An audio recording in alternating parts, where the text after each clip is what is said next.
All right. On in 10 seconds. Or whatever. Let's let's do this. MC Gamescast. That's the name of the show.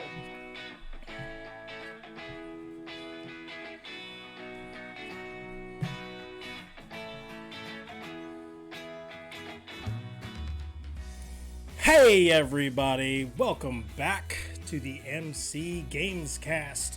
It is November 24th, 2000 and yuck.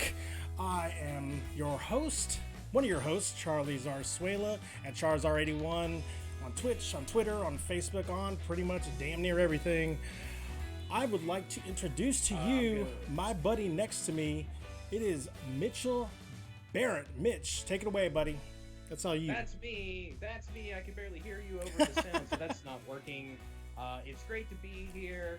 I'm so happy to be here. I'm so happy we're doing this during the day, and I'm just happy to be here.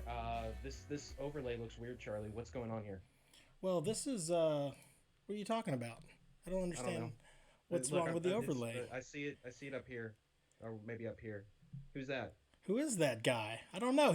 We have an invader on our podcast, on our Gamescast today.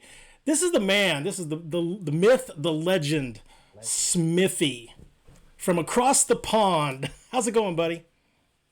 All right, guys, how's it going? It's going great, Charlie. I feel like I should set up Smiffy here.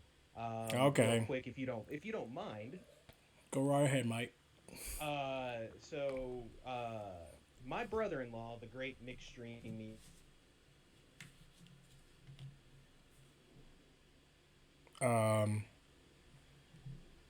What's going on now? You. R.I.P. Nick. Yeah. And then kind of followed us to Twitch. I don't know what that was. And then, of course, that meant that after that, Charlie, through me, met the great Smiffy Fingers, and this is where we're at now. Wow, sorry, it looked like something was going on with the stream. Anyway, You're doing fine, man. Charlie, hang on, I'm sorry. Go ahead, Charlie. Are you distracted? Anyway. I'm distracted because it's going bad on my side. I mean, it's going bad all around in the world right now, in the pandemic and stuff like that. So, so we've had several different guests on the Gamescast, and I don't know if Mitch said this, but we decided to broaden our horizons, like stretch our legs a little bit, and to reach out to people that we haven't met, like IRL. We met through Twitch, and that's why Smiffy, we've brought you here. Tell us a little about yourself. Your gaming background a little bit, just like how long you've been on Twitch, like and the stuff that you like to do there. Well, I've been on Twitch now, streaming for about 5 months, give or take. Okay. Came originally from Mixer, and originally streamed on Mixer for about a year. I did get originally talked into it by previous friends and stuff. They were like, "Oh, you're half decent at shooters and stuff like that, and you're quite creative, and sometimes you've got a bit of gifted gab, and you can talk. Oh God, you yeah. can tell jokes, and you're a funny dude, etc." And I was just like, well, I don't really know how to combine any of that. So they just sort of said, well, just go off and create what you create. And obviously, I came up with Aftermath TV, and I sort of combine a bit of everything, all of whatever is me, into my channel. So a little bit of every part of my gaming history, I sort of will squeeze in. So there'll be the occasional retro stuff, and then there's also the art as well. Like obviously, I do a lot of graphic art for people, like I did for Mixed Streaming and stuff. Which is what Mitch was saying a second ago about where we met. Mm-hmm. That's fantastic art, by the way. That's ridiculous. Yeah, it's great art. Yeah. Mm-hmm. I just sit down and I get doodly, and that's where it takes me. Nice. Yeah. Very nice. Yeah. Well, so what have you guys been doing this weekend? Like, just it's the here in the states, it's the weekend before Thanksgiving, so we're pretty much off or whatever. Mitch, you been doing anything like fun? No, actually, not at all. I have Oh done no. anything. I This weekend I didn't. Okay, you know what? Okay, I that's not true. Yesterday I did something that I've been meaning to do for a long time. Because I've been lazy, and that is I finally started cleaning my house. Okay. Um, it's it's been a disaster in my house. Have you I've found got anyone that was missing? I haven't. No, I haven't, and that's fine by me. Hmm. I don't need anybody else. It's just me and the two kids. But yeah, I've been pretty lazy. Like I said, it's just me, and the two little ones, and of course the two little ones aren't any help at all. Oh Um, no. I mean, not in When are one they ever? bit. I mean, they're not. My oldest, my 8 year old is kind of helpful, but the 5 year old is just not. So I started cleaning up the house. It looks much better. I'm getting it all set up to get all the Christmas stuff, um, all set up after Thanksgiving gets over. But yeah, my father is actually probably just getting into town right now, so we're gonna see him. Haven't seen him in a while. But other than that, yeah, just kind of low key, kind of time off. It's been nice to not have to wake up and make that commute. I know that's true for you too, Charlie. Yeah, it's been really really nice not having to work. Just enjoying the pre-holidays. I know, like you said, that you haven't been doing much. You've been cleaning your house. We have been doing the opposite, taking things from the attic and pretty much doing a preemptive strike on Christmas decorating this week. Oh God, it's been hellacious to have to dig through all the random boxes and finding the random brown recluse spider that's been laying in wait to bite you. Ugh. It's been a good vacation, but it's been a busy vacation. I've enjoyed the streaming, the extra streaming that I've been able to do. Obviously, I'm going to go into a little bit later, but Spider-Man Miles Morales is a really, really, really, really good game, and I really, really enjoy doing it. Be, Getting caught up with a lot of sleep. I'll say that much.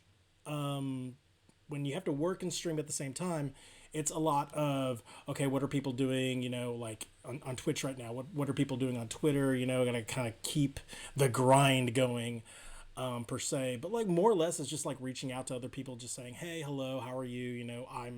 I'm part of this universe too. Hey, you're waving your hands, and beneath like a whole huge mass of social cacophony. But Right. that's pretty much what I've been doing. Smithy, what you been up to, man? You don't have really like Thanksgiving, so like it's pretty much just like what a normal week for you guys, right? Yeah, Yeah. yeah. You Just good? a Sunday or a Tuesday or a Wednesday or whatever the hell day it is. I think we're somewhere between Wednesday and October. I don't know. Yeah. It's so hard to tell Been nowadays locked because down, like yeah, no one knows locked what. down for you, isn't it? No Yeah, one. everything just runs together. Yeah, it's bananas. Well, I mean, so this is part of the show where we talk about like the video games that we've been playing over the past Mm, week. okay. Smithy, why don't you lead us off, man? What have you been playing? Oh, canal.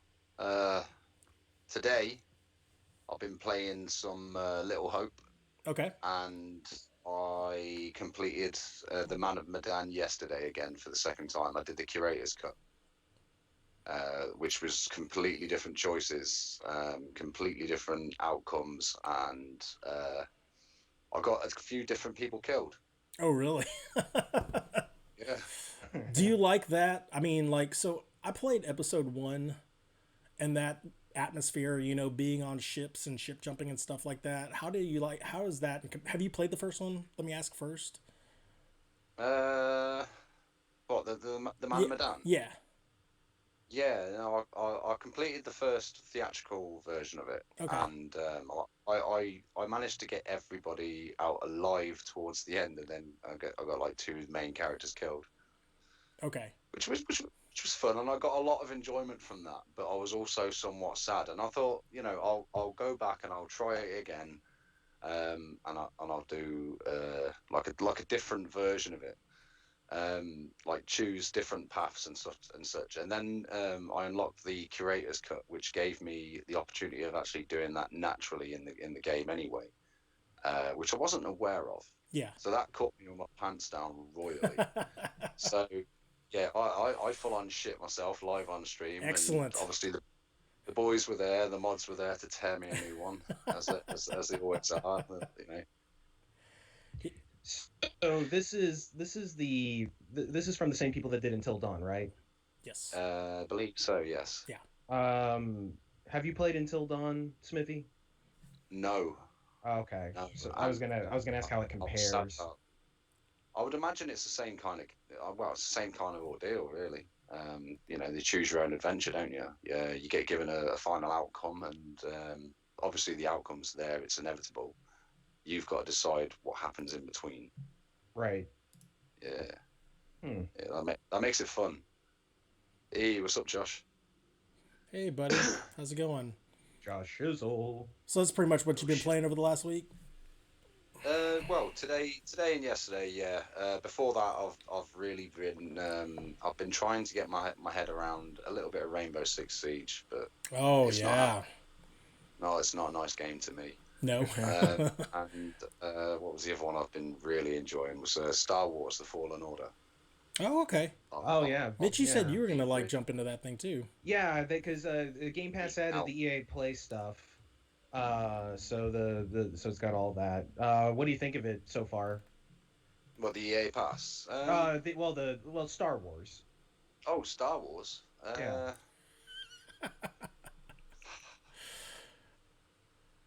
Let me think. I'm mixed emotions with it. See, I think it's a brilliant game. Mm-hmm. Like if you're comparing it to say The Force Unleashed, mm, not so much. Yeah. The Force Unleashed to me is more like hack and slash, Okay. and the Fallen Order is more, hey, let's wander around for 5 fucking hours, get completely lost, not know anything, and then chop up say 3 or 4 people, and then get lost again for 5 hours. Oh, So really? it's quite time consuming to me. So I kind of rely on my chat to sort of go, yo, Smithy, stop playing like a boomer. He's over there. Climb this, force push that, you know. And here's me trying to think of like random memes I can add on my channel, like they can add a Jedi going, and somebody's clothes coming off or something. So I get Nice. like distracted while I'm playing it because I'm thinking of other stuff. That's great, man. I feel like that's what happens in any game that you play on your channel. Yeah. You're just thinking of the next meme, or eating someone with a knife in Call of Duty. Okay. You've got to tell Charlie about your knife prowess in Call of Duty. This Okay. is incredible. I only need around about 0.5 seconds to think about a second throw. Jesus. Yeah. Holy moly. This guy. Don't give how this many- man a Always gun. carry- Give him knives. Dude. I think I've landed something like 3,500 throwing knives or something like that. So that achievement is officially crushed. Yeah. Yeah, it's getting there. Yeah. Getting there. I swear every time I watch it. it. I want to get 1,000,000. But yeah, I do. I've started this new thing off now where I have a couple of warm-up games before I go live, Okay. and then I go live and I play fucking awful, Mm-hmm. and nobody believes you. You've got a skill in you. You know, you get all your mates coming in. They're like, yeah, I heard you're good. I've heard you can throw a knife, and you'll start throwing it around and bit, and then you'll generally get people like, he's throwing fucking spoons, this one, you know. So I feel like that's how Charlie thinks of me in Rocket League. He thinks that Oh, I'm the worst yeah. Rocket League player ever yeah, because every time he comes into my stream, Uh-huh. I play like, or it's not necessarily that I play like shit. We lose every single time, and then when he doesn't watch, it's great. Like during the Extra Life, he didn't watch me win an entire tournament, but any other time he watches, Yep. I lose every time. Yep. Even halfway through games that I'm winning, he'll pop in, Yep. and then I lose them. So now he's not allowed in my I've streams officially when I'm playing. banned myself for his yeah. play sake. He banned himself. I banned him. It's just an all-around ban fest for Yeah. Rocket League. Well, cool, Smithy. Hey, Mitch, what have you been playing, brother? Rocket League, of course. Sure. I've been playing more of the Battlefield 5. I am really having a lot of fun with that. via the EA Play, and it's nice being back. Well, one, it's nice being back into Battlefield, but also I'm really having a lot of fun with the World War II stuff again. It's been a long time since I played World War II, really anything in terms of shooting. They just haven't really made them in a long time. So it's really great. The conquest mode is great. Firestorm, the battle royale, uh, it's dead, so you can barely get into games as is. Um, Still good though. it's If you still good. can, If if you you get in can. it, Yeah. it's fun. It's really cool. The when you're when so their version of the circle is a big giant ring of fire, and when that ring of fire gets like right up on you, it's really terrifying because it's like right there, and it's loud and it's neat. Um, but really for me, like any Battlefield I've ever played, it's all about conquest mode. Capturing points and trying to keep them. It's it's where it's at, and I think, and it looks gorgeous. It looks so good. I mean, Yeah. that game came out two years ago, I think 2018, and it's still one of the Yeah. best looking, you know, previous generation games that's come out. It's really good.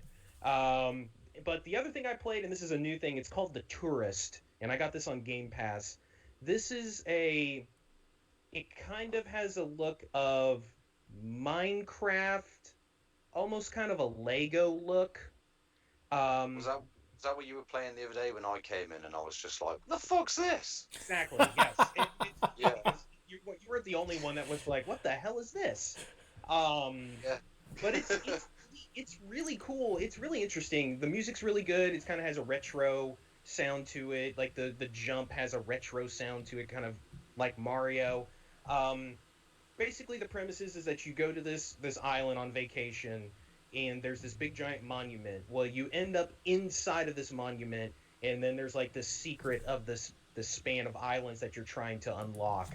And so it's kind of puzzly. You have to kind of solve puzzles, do little quests for um, the people that are at the resort town, and it's really cool. I like it a lot. It doesn't seem like it's a very long game. Like I've just in the 1 hour that I played, I'm already like 20% through.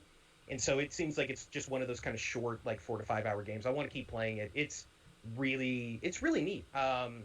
Really kind of happy go lucky, kind of silly. And yeah, it's fun. I'm going to keep on playing that. And aside from that, that's about it. I really didn't play. I mean, one of the things I played you've got written down, Charlie. And we'll talk about it there. But Sure. yeah, that's been about it. How did you We do on played. your Rocket League, by the way? So since Saturday, it's been real bad. Like Mm. I've played I haven't been bad. watching. Promise. Um, Nick, who we play with a lot, Ryan, we play with a lot. We've been in a real bad funk in Rocket Mm. League. Just we've played so bad. I've gone down from Plat 2. I'm back down in Plat 1, just trying to hang on to Platinum in general. And it's been rough. It's we played. Nick and I played at lunchtime yesterday, and oh my God, it was the worst stretch for both of us. The worst stretch of Rocket League. I felt like we reverted back to the beginning. So Well, horrible. Smithy, you Um, got to go You're back still in in there and teach him a platinum, thing or two, right? man. what's You're that, still Smithy? in. You're still platinum though, I'm right? still in platinum. I'm Okay. still there. I'm still there. I'm barely hanging on. Yeah, maybe we need to get Smithy in there for that good luck charm. Oh yeah, Um, because I really need to jack an ass up fucking in stupid rank again. It took me weeks to win a game. that was amazing. Oh I my. fell out of goal. We played together. This was probably about a month and a half ago. Smithy was like, I started playing Rocket League, so he came and played with us, and all like Oh, what a mistake that was. we played, and we were playing competitive, and so in competitive you have to play 10 games to get yourself put in a ranking, and we won like 9 out of the 10, and it immediately dropped Smithy into like gold 2, which is Oh no. for a new person is incredible. Like that's Yeah. I mean, you just don't, and then of course, then we had to start playing gold and platinum teams, and it kind of fell through. And then Smithy Yeah. told us a couple days later, he's like, "Yeah, I went and played by myself a couple days after you, and I got annihilated for like 12 straight games." And like the rest. the The, reality. I think I played 30 games straight, back to back, loss after loss after loss after loss. Don't get me wrong, I defended well, I was getting epic saves, I was scoring bicycle kick over the head things. Nice. Mate, mate, I didn't deserve those goals. I shouldn't have been in them places. I was the right guy in the wrong place at the right time, Yeah. Sometimes it better be or the lucky right than good, guy in though. the wrong place, wrong time. Oh, but Bloody spot. it's such a fun time. That day that we were playing, it was the four of us playing, and we were just basically we weren't playing the game. We It were was just just fun. we were just fucking around and chatting and laughing. Oh God, that game is fun and it spawns some pretty hilarious stuff. But that's all I That got, Charlie. What have you been playing? that's awesome, Nice. man. Yeah, I mean, as I said before, I've been playing Spider-Man Miles Morales. Not having the bugs as much anymore. I don't know if they put like some type of, slipped a patch somewhere in between the sheets anywhere near there. But the game's great. The game is awesome. The storyline is, completely opening up. I had some complaints in regards to the fact that there was only one real protagonist, maybe two, and the outlying, Lex Luthor type guy who's just kind of laying in the weeds, who has all the money. But it's very, very good game. Like, and I'm playing this on the PS4. It looks really, really good. It plays really, really solid. Like the transference between Marvel's Spider-Man, you know the original one, and the new game, it's almost 1-to-1. So it is 1-to-1, and I honestly, like, I'm literally chomping at the bit trying to find a PS5 because I will probably end up getting a copy of that on the PS5 as well, just to see which one is better, this apple or this Right. orange. But it's a very, very good game. I'm loving all the side quests behind it. I love just literally just web slinging through the cities while talking on the chat half the time. So that's good fun. Real chill. It Yeah, does look real chill. I mean, Yeah. it can be. I mean, and it goes from real chill to really tense. Mitch, you watched my boss fight with Right. spoiler, one of the protagonists in the movie, or the antagonist in the game. Gosh, it's not. That's how good of a game, good looking it is that I think it's a movie half the time. Yeah. And yes, it can get super, super tense where I completely forget that I'm streaming and I'm completely focused on the game itself. So it's really, Your really great. your focus face is hilarious too. Oh, really? It's so intense. Like you're like Well, I feel myself. I don't know if you do this, Smiffy. Like sometimes, like when I play a game, I'm really, really getting engaged. I'll like my body will move to reactionary like fire or hits, and I'll like kind of like lean out of the frame because maybe that will help me to dodge a shot or two or whatever. But it's crazy like that. That's how did, much I like that did game. didn't you slap at the screen at one point? Oh, well, it's because I got stuck in that building. If I remember, and just couldn't get That out was because that was I my somehow favorite. That was my favorite clipped part. through a building. So again, one of the bugs. But there's that game, and then so my father-in-law, bless his soul, he does not play video games. He's Mm-hmm. an Air Force, a Vietnam vet. He watches football on weekends. He loves his sports. That's it. When he told me that he has gotten on his phone, he has started playing Golf Clash again, I got freaking sucked back into that thing, and now I'm playing Golf Clash again Oh God. because, I have to get these golf clubs and I have to, chip in from like 200 yards away.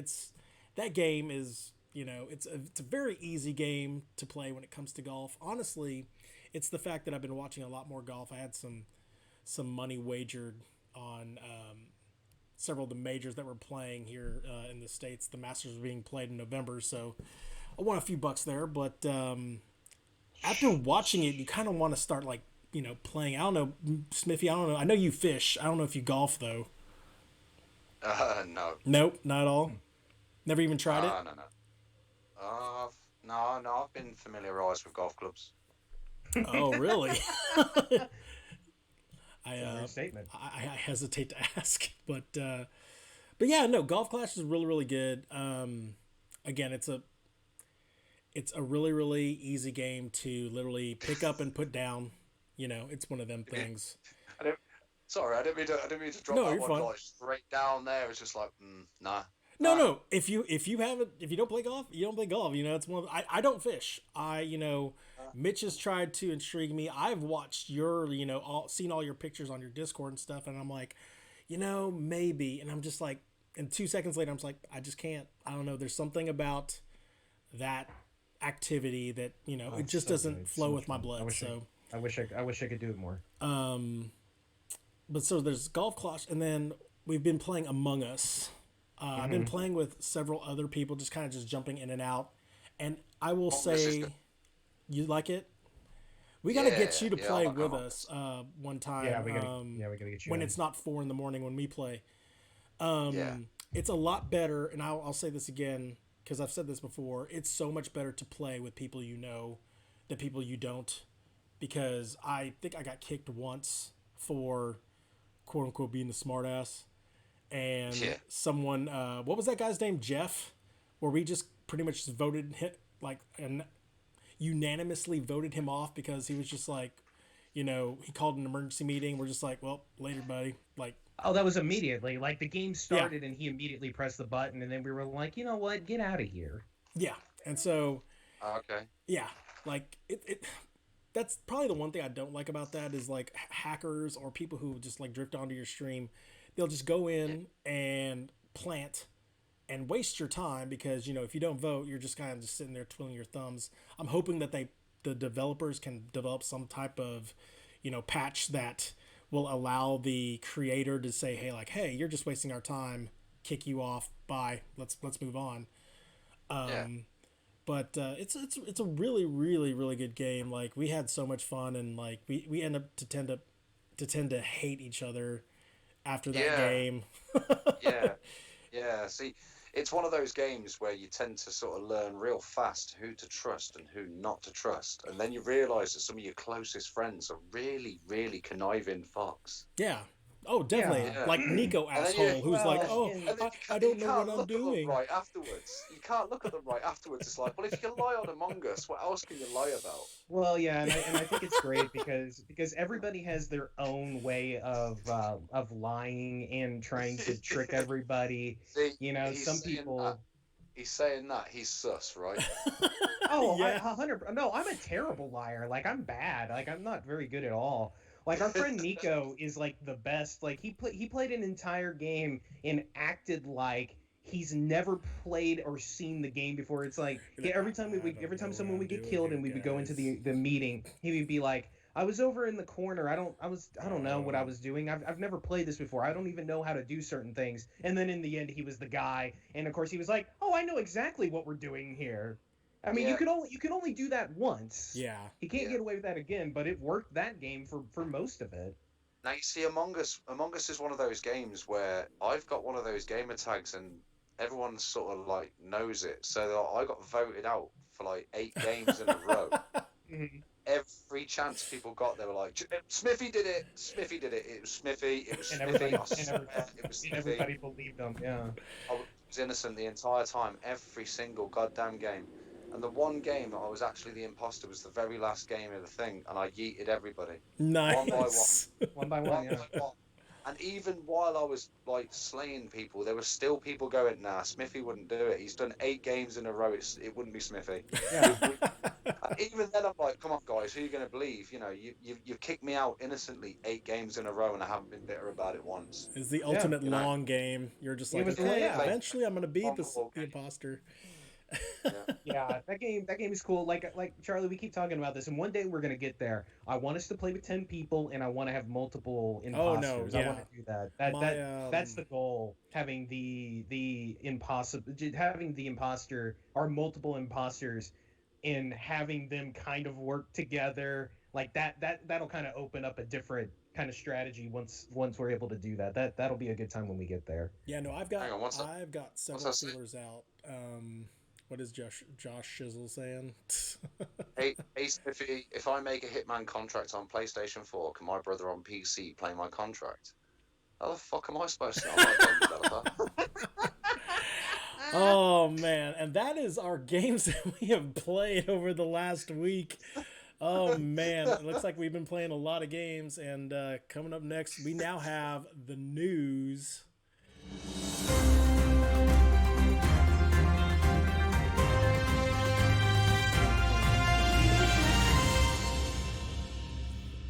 This news segment is brought to you live and in color, and we got some bit of news this week. Mitch, lead us off with one of the greatest NES games of all time. That's correct. We actually had a story not that long ago about the original Super Mario Brothers cartridge selling for a ton of money. Now we have Super Mario Brothers 3, a cartridge sold for $156,000. Our friends at the Heritage Auctions, which is based here in the Dallas-Fort Worth area, did that auction. And so the reason why this one is so expensive, one, it's a sealed copy, but they had a variation of the Super Mario Brothers 3 cover where the Bros was on the left-hand side instead of the right. It's normally on the right-hand side under the 3. Well, they made a very small run of them with the Bros on the left side under the M in Mario, and so that makes it more rare. With it being sealed, makes it even more rare. And they had a near mint condition one that sold for $156,000. So they flipped the template basically for time, and they're like, "Oops, this is not the way it's supposed to go." Exactly. And so the Super Mario Brothers copy that sold in July was $114,000. So now this one now holds the record for the most expensive video game ever. That's so. Isn't that kind of like the same sort of principle that they did on the stamp of the upside down plane? Yeah, no, exactly. You get in this yeah, the misprints. This happens all the time in trading cards, sports trading cards. You get the misprints that are end up being more expensive. Yeah, this is just kind of the same thing. So, but yeah, that's a lot of money, and that's a really expensive thing to buy that you're not gonna open. I guess what it is you're holding it so you could sell it later for a bigger profit. I guess that's the whole point. Would we have ever bought any video game just to hold it and just like one day? I just think with all the mass distribution, everything going out to digital, that we're not going to have anything like that from later generations or whatever. I don't think so. Like, well, and Charlie, we kind of talked about this with the boxes. Yeah. Like we've done such a poor job of just hanging on to boxes, old boxes, and like our console boxes, and like I wish I would have kept like all my NES, my SNES boxes, my old PlayStation stuff, and just never did because we just didn't think about that stuff. Not that it's valuable, but more of, hey, it's cool to have this stuff. Yes. We all want or have man caves, and that would be good additions to it. So yeah, speaking of Smiffy, I threw out, and I found this in a closet yesterday, the Gears 3 edition Xbox 360 that was red and black and had the Gears emblem on the side. And when you turn it on, it's that transition screen, and like if you open the disc tray, it's the chainsaw. Oh, like, mwah, beautiful. It still works. And it still runs. That's what I streamed my Doom 2 on, and that's what I hope to do at least some of my Gears streaming next year on. So my 360 is in such bad shape. It runs barely. Like it's in bad. Like the faceplate's all broken. You have to pull the disc tray out to get it to come out. It's in bad shape. What did you do to it? Kids. Okay, fair dues. That's a good enough answer. Yeah. My 360s, I've got two of them. I've got an Elite 360, which is basically just looks like an Xbox One, but smaller. And then I've got a custom 360 Gen 1, which has got a window cut in the top, pink neon lights. It makes a funny noise when you turn it on, and it's got Smiffy engraved in glass on the top. That's awesome. That's awesome. You gotta take you got to take a picture of that and put it on the Discord. I want to see that. That's cool. I'll see if I can find it. I've got it in storage. It's keeping it safe. It's going to be pulled out one day and given to the kids. That's really cool. But yeah, I have a custom modified Xbox 360. Yeah, as well as a normal one. Sure. That's cool. Mm. Well, yeah. So then we had So go ahead. some games from upstairs yesterday, and one of them was one from 2007. So I'm going to see if that works on my Xbox One. Which one? Time will tell. World Championship Snooker 2007. Okay. Oh wow. So definitely not a game that probably came out in the United States.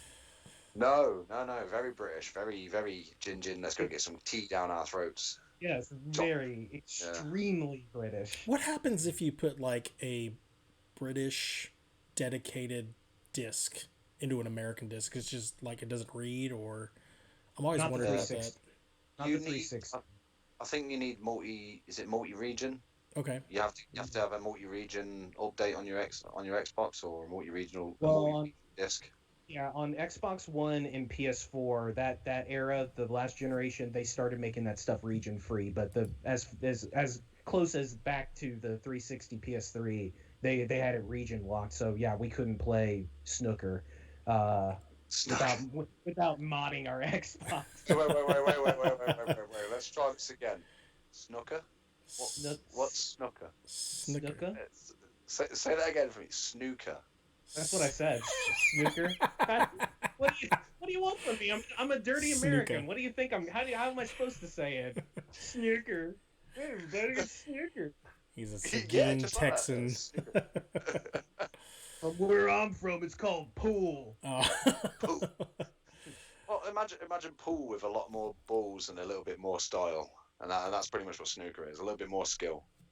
Yeah, Sure. Yeah. It takes skill, but snooker requires a little bit of mathematical skill around that as well.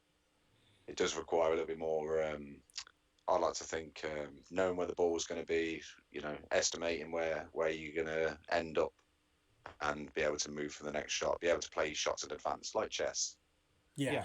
So kind of like trick shots for pool. Yeah, and that was our snooker minute. What's that mean? In America, that's how Mitch said it. Snooker. Well, you'll be talked about for a while after this podcast, Mitch. Sure. It won't be This the guy last said thing I snooker. Incorrectly. It probably won't be the last thing I say incorrectly. Well, next, so apparently Chadwick Boseman, the past Chadwick Boseman's RIP, has a street named after him in Spider-Man Miles Morales. It's Boseman Way, and damn it, I've got to find that thing now. I love the fact. Yeah, I love the fact when they do like real life. Obviously, I don't love what brought this about, but I love it when they bring in real life. Features or items into video games, and you're like searching out for it and stuff like that, and you're like, oh, okay, like this really exists, especially like in a map like New York. And so I'm definitely gonna have to check that out. That's really cool. Yeah, the Fortnite did that too with Black Panther. Okay. So yeah, they're doing the Chadwick stuff really good. Yeah. Another bit of superhero news: the Avengers is getting its first new hero, Kate Bishop, on December 8th. That's fun. Who's Kate Bishop? So Kate Bishop is the wife of Hawkeye. She takes the mantle in this new let's diversify Marvel in the comic books. They've gone as far as to say that like, hey, like Marvel was brought up under the constructs that every superhero was white and male, and every like villain happened to be either woman or foreign or something just against that particular round hole. Obviously, with the change in current events with PC and everything's been swashed aside, they've introduced new characters to the forefront. So like people, of different backgrounds, different sexes, different regions, different heritages, different interests, have a hero of their own to look up to. Because back in the day, it's like all like, okay, that's why a lot of people like Spider-Man, is because yes, the hero is white and he's a male, but in the end he puts on a mask and everyone like it's like they say in Into the Spider-Verse, like anyone can be the Spider-Man, anyone can put the mask on and be a hero in their own right, and that's honestly why I like Spider-Man as well. And that Kate Bishop, along with Kamala Khan, Miss Marvel, the universe is changing, and it's changing to match up real life real life issues, real life likes and dislikes. So, it'll be cool to see another person who's like badass at archery and stuff like that. So yeah, Yeah, you can check that they're changing the timeline as the timeline changes, rather than keeping it with the same characters day in day out to keep everybody familiarized with, say, let's say Captain America, for example. correct. Captain America at the end of Endgame decides to hang up his shield and hand it over to, is it, what's his name? Falcon. Falcon. Mm-hmm. Falcon, yeah. Yep. So yeah, he gives it to him, and obviously, who does he become? Civil Warrior. Mm-hmm. Yeah. Wrong? Yeah, Yeah, right. he essentially becomes the next Captain America. So, Yeah. And with him and Bucky, I'm looking forward to their series starting eventually. Once we get through all this crazy mess. But Mitch, speaking of, At least I think that's the case. I think that's who he turns into. yeah, I think so. I think you're right. Yeah, it's Oh, like yeah. an Iron Man suit, but like blue, white, and red with a star in the middle, and he's got the shield. Yeah. Yeah. Civil Warrior. So yeah, it. Totally. Mitch, you tell us about the big Hitman news. Well, Kind of. yeah, kind of, sort of. So IO Interactive, the makers of the greatness of Hitman, they announced that they're making a new James Bond 007 game. And I think, to me, the most interesting thing is that they're doing an origin story about how James got into the 00 program. So that's really interesting. Now, there's no other news aside from they announced it. There's no time frame. There's no what style of game is it going to be. I can't imagine it's just going to be straight up Hitman with Bond. Like they're going to evolve on that, and obviously they'll have traces of Hitman in it. But I feel like IO Interactive is the perfect developer to make kind of that old school spy thriller that Bond used to be, and especially being an origin story. So I think that's pretty cool. But yeah, there's no word on whether this is at least a 22 game at least. Because they've got Hitman 3 coming out here at the beginning of next year. So, but that's super exciting. That does look good. It's been a long time since there's been a really good James Bond game. GoldenEye. God. GoldenEye. Maybe that might be the only one. It ends at GoldenEye. In my opinion, it ends at GoldenEye. Yeah. I've never played a good James Bond game since GoldenEye. Yeah. Did Tomorrow Never Dies? I'm trying to remember because there was another game that had come out, like obviously after one of the movies had come out, and I tried to play it because I'm like, oh, okay, this is James Bond, and it was not very good at all. It was a third person. Tomorrow Never Dies. It was a third person shooter, and it was horrible. They tried to make it like that old series on PlayStation, Siphon Filter, except Siphon Filter's a good game. I had The World Is Not Enough, but I had it on. I think I had it on the GameCube. Okay. Oh wow. I had it on the GameCube. The World Is Not Enough, and that was similar to GoldenEye, but it didn't play the same, obviously, because they had that weird stupid control pad that Charlie seemed to love the other day when you discussed control pads. that weird stupid thing with a little yellow stick in it. Oh no, that's me. I'm the GameCube guy. You're the GameCube man. I'm the GameCube you both guy. seem quite fans of it back. I think GameCube is a top 5 controller of all time. I love the GameCube controller. It's fantastic. Terrible. Well, I think the problem is that they've made all these Bond games into shooters, and that's not what Bond is about. At least it shouldn't be. Like, it worked fine with GoldenEye, just because I think it worked with GoldenEye because, at least back in the day, that was a really cool multiplayer shooter game. But Bond as a shooter, that doesn't...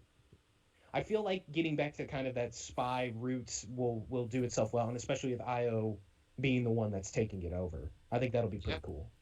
Here's hoping. Definitely. Well, it'll be a while. Do you want to move on to the next one? Sure. I just want to make sure you didn't have anything else, Charlie. No, I mean, So they Jeff Keighley of the Game Awards fame announced the Game Awards announcements for 2020. And they do a lot of really cool stuff with the Game Awards. They do Content Creator of the Year, which is always really cool. But I thought it'd be interesting to go over the nominees for Best Game. Now they do have a cutoff of December 1st, so that's why a game like Cyberpunk wouldn't make it this year. It'll be in next year's nominations, but it's the Final Fantasy VII remake, Ghost of Tsushima. I say it wrong every time. Don't care. Hades, The Last of Us Part 2. Snooker. Yeah, Snooker. And Animal Crossing New Horizons. And finally, Doom Eternal. I have played exactly one of the games that is on this list, and that's Animal Crossing. I think Animal Crossing is okay. I fell off of it. But if I had to guess, that's what's going to win this year. And I think the reason why is because that was the game of the lockdown. And I think that's the reason why that one is going to win. Probably Last of Us is probably going to be up there as well. But I bet it goes Animal Crossing. Charlie, you still have not played Doom Eternal, right? I am so sad to say that yes, I have not played that game. Man. I'm just one of those types that I have to beat Doom first, and I keep falling in and out. Clean. Oh, it's just so good. Yeah. Yeah. I watched a little bit of Doom yours. Itself is still so good. I watched a little bit of your Eternal play, and I was like, I watched a little bit, and at the same time, I was like, I can't watch too much because I want to enjoy this like on an island, in my own experience as well. That's why sometimes, yeah. Thing is though, did you feel playing Doom that like I did? I felt more that it was more like playing a scary Mario game. It is. A while. No, I mean, like, I definitely understand that. Yeah, once you got past all the chaos, shooting things, running out of ammo, ripping things apart with your bare hands, getting into all the filthy bits, the bits we all know and love about Doom. Yeah. Then there's all this jumping over like chains and fire and pipes and fucking stuff like that, and I was just like, if Mario was in first person, yeah, and was scary, this is what I would expect it to look like. A Scario version, like a scary version. Well, Nintendo, if you're watching, Smiffy has a great idea for your next game. Well, there are even moments where I'd play that.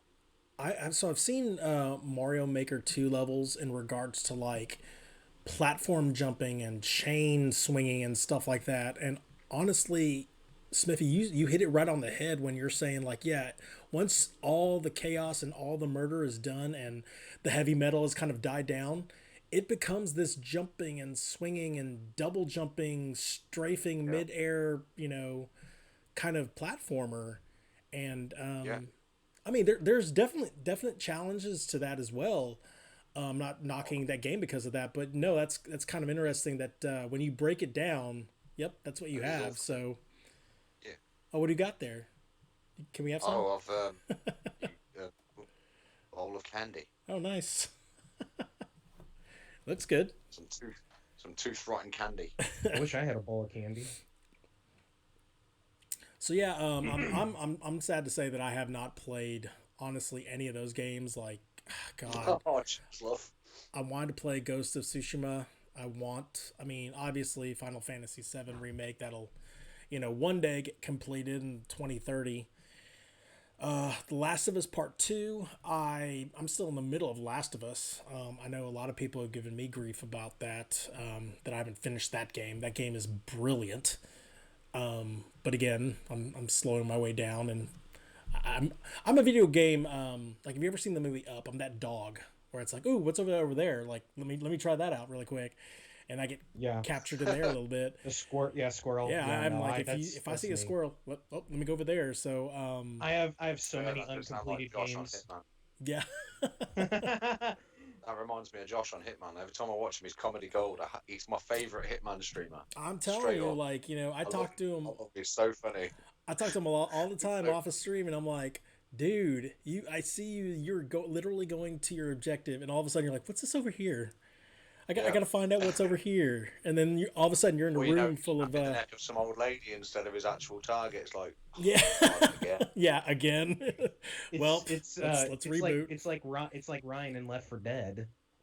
Yeah, like literally, just like if there's a witch, What's over let there? me go check this out, guys, really quick. And then he's dead. Oh man. So and some like next to last news, the NFL is canceling the Pro Bowl. The NFL in America is canceling the coveted Pro Bowl game that we have every year, where all the best players from all the teams just go out there and earn a paycheck by doing jack diddly squat. I get it. They don't want to get injured, whatever, like let's run the score up to like 70 to 77, whatever. So instead, they're going to play it on Madden. So I guess, obviously with COVID and social distancing and all that craziness, I mean, why not do it with a Super Bowl? It's Right. it's craziness. So is it going to be the players I playing the game? they should make a Madden tournament. If it were up to They me, should. that would be a better choice too, and they would get a lot more eyes on it. Like you would have all the people who follow esports and just say, "Hey, let's check this out really quick."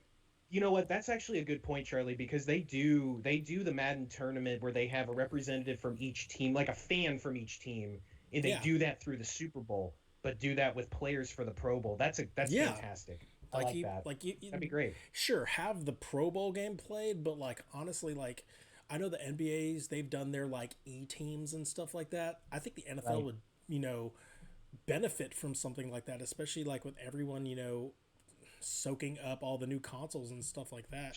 Have it stream on Twitch. Yeah, Yeah. I think that'd be cool. Finally, today the Stadia still exists, and that's all we got. That's Smithy. Are you looking into a Stadia at all? I have no idea what you're on about. You know what? Nobody else does, so Yeah, don't worry about it. It's bad. None at all. I mean, don't get me wrong. I mean, I've dipped a toe in Madden games, but as an Englishman in general, I don't understand the game. Sure. That's Have you, fair. have you ever been a FIFA guy? Yeah. For many years, I've been disappointed with FIFA. Oh, nice. Are you a FIFA or Evo? Yeah. A bit of both. Okay. A bit of both. I was a massive international superstar soccer fan back in the day when it was ISS. Okay. When it was still arcadey. Mhm. International Space Station. Player Awesome. names, yeah. Before all that, actually in arcade machines before it came to console over here. Yeah, we didn't have it on console over here to start off with. It was all arcade machines, and it was all ISS. So it was ISS this and ISS 2 that and ISS Pro this, and then it became Pro Evo, and it was all over the consoles. And me and my brother we both got into it quite big. He got into it a lot more than I did. I used to love creating editing the teams and getting all their kits right and sorting all their sponsors out and putting the correct player names in more so than actually playing the game after a while. But we played that for many years, and it was only really wanting to be able to play as our actual home team is the only reason we probably really got into FIFA. See, our team, they're not a top flight team, so because they're not a top flight team, they don't appear in most football team games. So it's like, oh, FIFA it is. So yeah. There's a question from the chat, and actually, I wanted to ask this. Did you ever remember NFL Europe? Vaguely. Vaguely. Yeah, most people. That's pretty much everybody else. Like it just kind of like came and went. I remember the London Monarchs. That's all. My town's got my town's got a team, I believe. Okay. But I don't think we're any good. Nice. I could be wrong. We could be top of the league. I don't know. I don't follow it. I don't even think it's around anymore. It might be kaput. Who No knows? idea. Kaput. Anyway, Ice hockey's still a thing over here, and basketball's still a big thing over here. Yeah, sure. Oh yeah, like it's the international game. I think our Dallas Mavericks. Every time we hear that they're gonna get a new guy, it's definitely someone from over there. So Yep. we're definitely plucking the best stars from Europe. So that is our news today. We got one big release. I know Chris, Elite Asian, was excited about this. The World of Warcraft Shadowlands expansion on the PC released. So get back on them MMO World of Warcrafts. I don't know. I Yeah, never got into that. it's been a long time. Were you ever an online RPG guy, Smithy?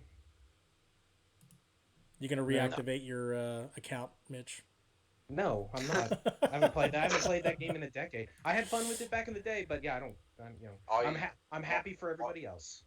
I know two people in my entire existence that have ever played World of Warcraft, and they're both really into World of Warcraft. Like Yeah. one of them would literally sell his best friend for it. I know that because Oh my I'm one of his god. best friends. Nice. Um, How much did and he get? and it, not very much. Apparently, not worth selling. Oh. Cheers, wife. Um, then divorce is coming your way later. Uh, it must Oh be the no. truth. Carry on. Uh-oh. Oh man. Yeah, so completely threw me off guard now.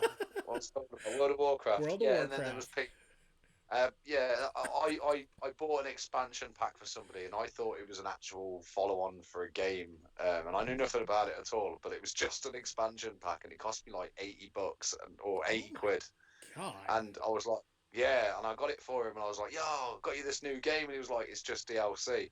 And I was like, oh, okay. And I says, what do you need to do it then? He was like, well, I've got to get to this rank, go to this world, get this fucking chapter done, get that chapter done before this DLC will actually make sense. And I was like, oh, so I've just wasted my money then. He was like, yeah, Yeah. pretty much. Yeah. And I I'll, was I'll like, get there. okay. I'll get there in a year. Yeah, so he could have, yeah, don't get me wrong, he could have used it at a later date, Yeah. but Thanks for my Christmas present next year. yeah, yeah, it's like who the fuck, it's like that'd be like giving kids money for Christmas and be like putting it in their bank, telling them they can't spend it. So they want to save. It's you're not getting a toy Don't for make fun of Christmas. my I'll put kids' some money in presents. your bank. Yeah, you can play with this toy in October. Yeah, it's the same principle. It's like having to install games on Christmas Day. It's the same principle. You don't want to get a console and then have to update the bastard, do you? But it's going to be the case. It's gonna be updating. It's going to be the case for everybody. Well, Not for me. as I question my parenting methods, that is the news and the new releases. We're moving on to the next segment. This is the topic of the show. So, Mitch, hey, you want to go ahead and set this up for us, buddy? Yeah, sure. Do So something really quick. yeah, no, go ahead. So the topic of the show this week is going to be Smiffy. He's the topic of the show, and what we do with our guest is we do the survey, a truncated version of our survey that we did at the very beginning of the life of the show, where we talk about various things about video games. The positives, the negatives of games. Your favorite stuff. And so I sent this survey to our good friend Smiffy here, and we're just gonna go question by question. Smiffy will tell us the game, tell us a little bit why he picked that one, and it'll be a good time. Looks like Charlie is still working on some stuff. I'm good now. You're good now. All right. Yes. So Charlie, why don't you go ahead and get him started? Well, so as Mitch was saying, we're going to run you through these questions. The first question being, what is the game I hate? The game that you basically just hate and loathe the most. Red Dead Redemption 2. Oh God! Oh no! See, I told you we're going to start fighting. Dang it! Mitchell, you knew I was going to come out fucking swinging, son. Get Come out on. your Do Snickers sticks. you want to know why? I'll Yes. tell you why. Oh boy. Because Oh, I don't need any more reasons to fall out with my brother over a fucking video game, especially at my age. And Red Dead Redemption 2 ticked every one of them boxes. Oh boy. Would you like to tell you why in graphic detail? Yeah. Yeah. Let's go. Okay, right. Would somebody please explain to me, right, as an Englishman, you from two American men, what the term "wanted, dead or alive" actually means? Well, I mean, the way I see it is you either get captured alive, or they just kill you. Yeah. And then what happens? Well, I mean, if you get captured alive, well, in that time they probably just kill you eventually anyway. Yeah, right. And then you're dead. Yeah. Or Yeah. you'd serve a short period in time in In jail if jail. it Yeah. weren't that crime, and then you'd get released. Okay. They wouldn't hunt you down relentlessly and still keep shooting at you, would they, after releasing you? Sure. Sure. Right. My theory is this, right? It's not even a fucking theory. In fact, it's actually a fact. I've restarted the story mode for Red Dead Redemption 2 7 times. I've restarted the online mode for Red Dead Redemption 2 around about 9 times. And it's Oh been boy. because I've been on my way to a mission, mid-mission, and some ditzy woman or some ditzy man has just stepped in front of my horse, and my horse has just shoulder brushed them, and I've just thought, fuck it, I'll leave it. It's just a. She's got up. She's not dead. I've not tied her up, put her on a train track or nothing, and got old school fucking Red Dead on the bitch. None of that. No, what I've got is I've got. Calm your tits, boys. We're gonna get into graph detail now. What I've got is you, you literally get right. Shoulder barge the horse. I've been hit and run. I'm then going to continue to my mission. I'm not going to stop to see if she's okay, because even if I did, I'm probably going to get shot. So I carry on to my mission, and next thing you know, I've got the marshals after me. They're all shooting at me. They're not stopping and asking questions. They're not going, hang on a minute, Smiffy, you're a danger to others, therefore we should have a little word. No, what they're doing is coming at me, guns blazing. I'm either dying by their hand and then failing my mission, or I'm returning fire to defend myself so I can actually get to my mission. Then, my bounty then triples because I've then killed marshals, right? Uh huh. Ran out of ammo. I've ran out of health. My horse Golly. has died 60 fucking times, right? And I then can't get to the mission. And then when I do finally get to the mission with a mask on, by then I've actually had time to put one on, I'll then either fail the mission because I've got no fucking ammo to do the mission, or I'll get killed because I've got no health because I've wasted it healing myself on the way to the mission. So I've just restart the goddamn game 7 times later. The game's Oh broken. my god. Rockstar, life out. I've since uninstalled the game and walked away from it. Me and my brother, we nearly came to blows over this. I mean, I've got this written down on paper. No, totally. My brother even confirmed that he was like, mentioned Red Dead. So, you always listen to your brother. He's there, like, mentioned Red Dead. And he's right, 100%. Red Dead Redemption 2. Game I hate, there it is, and that's why. It's so funny because that was my favorite game of last generation. Mm-hmm. How did you play? Do you have a rebuttal, Did you bitch? just walk around and Look, not I mean, kill any? look, I can't, I can't tell Smithy he's wrong in the way that it went for him. Like I'm not going to sit here and be like he's wrong, but also he's wrong. It's the best game of the last generation. I totally agree, and I totally disagree. It was beautiful, but do you want me to tell you something funny, right? Yes, yeah, please. As someone that's easily distracted, okay, I'm never going to complete Red Dead Redemption 2. Ever. Sure. And the only enjoyment I got from the entire game, if I'm going to be brutally honest, was taking my horse, which was a male, up into the snowy mountains just to watch his nuts shrivel up in the cold. Oh, man. Well, I'll say this, Smithy. I had troubles with that game as well. I'm playing that game. I'm playing God of War at the time, and I'm playing Spider-Man. Red Dead, God of War, Spider-Man. And so I totally understand your attention to other things that are a lot faster and a lot shinier. I would always come in, especially with I have the PS4 Pro.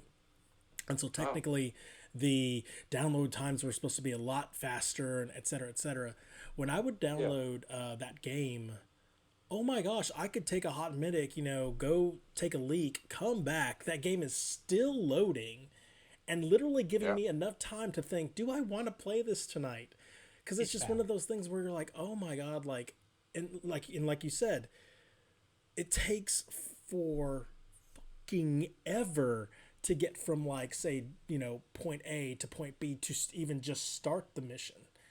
And now, like, obviously with Mitch, like, he loved that game. He finished that game. He was begging, a group of us who we walked together around the atrium, like at breaks and stuff at work, to finish the game, because he's like, this game is really, really good. You guys have to, really, really appreciate this.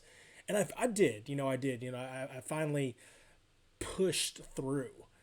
But it sometimes, is not without its faults. yeah, I was gonna say, like, while that game is great, the fact that I did have to push through, that means it is really not for everybody. And I get why your plight of... Absolutely. I've had those situations where I've brushed against a lady too, and all of a sudden the entire town is after my head. No, I've come through that too. That's the thing. I don't want to give Rockstar a hard time, but GTA was such a good game. Yeah. Oh gosh, yeah. Grand Theft Auto is such a good game. It didn't have much to follow, or they only really had to make it cowboy-like, make it a little westernized. They didn't have to break I would say the most simple system of judicial fucking torture ever known to mankind. Sure.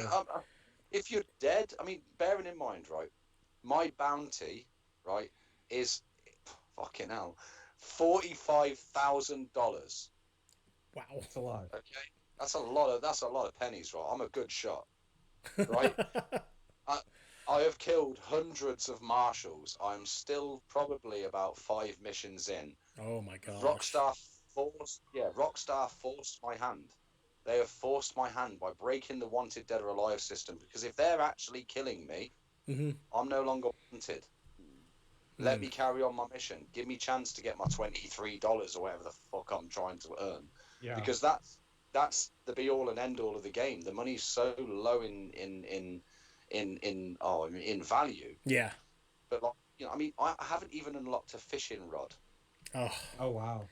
Right? Oh, the fishing games are fun in that. I loved fishing in that game. Yeah, you love that. I wouldn't know. Right? You would love that. Oh, well, my brother was saying to me, he was like, Smiffy, he's like, come on, because we call each other Smiffy, right? Nice. But yeah, my brother says to me, he says, come on, Smiffy, come play some Red Dead with me. It'll be fun. We'll go fishing. I was like, okay, we can go fishing. Yeah, all right. I like that. I like the idea of that. I then got shot 15 times by some online arsehole on the way there, right? I then didn't have enough money to buy a fishing rod, which was $3,000. $3,000, right? That's an expensive fishing rod. That's a fucking right.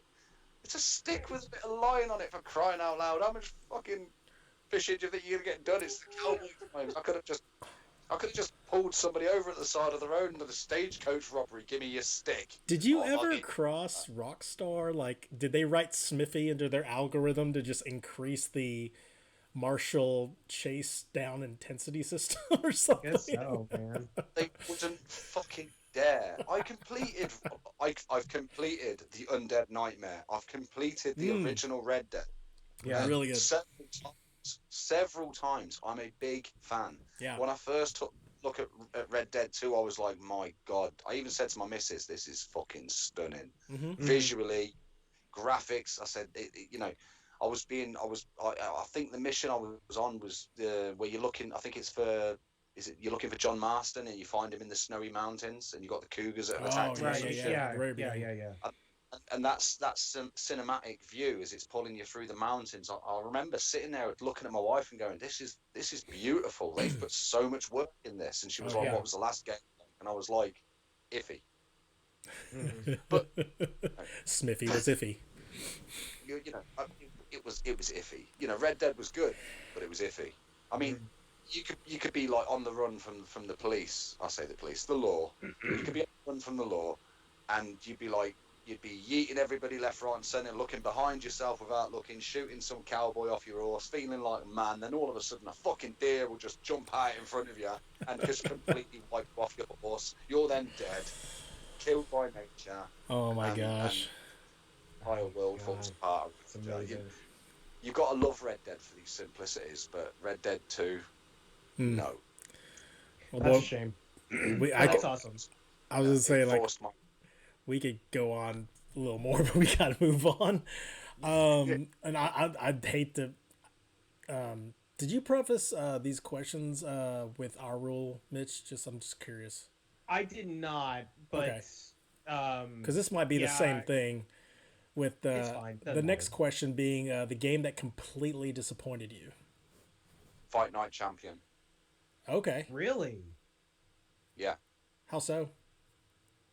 Well, the game itself, graphics, beautiful. Following on, I think it was Fight Night Round 4. Yes. So it didn't have very big boots to fill. They just had to tart up a few things. They added a really good story to it, which was really in depth. But then it gets to one fight in the story where your boxer breaks his hand. Okay. And this becomes a recurring injury later on in the actual story. And I had people checking the forums for it. I went online for it. The fight itself, you have to win with one fist. You can't. If you throw Oh your right, God. you're injuring yourself. So you can only throw your left. If you defend with your right, you're being injured.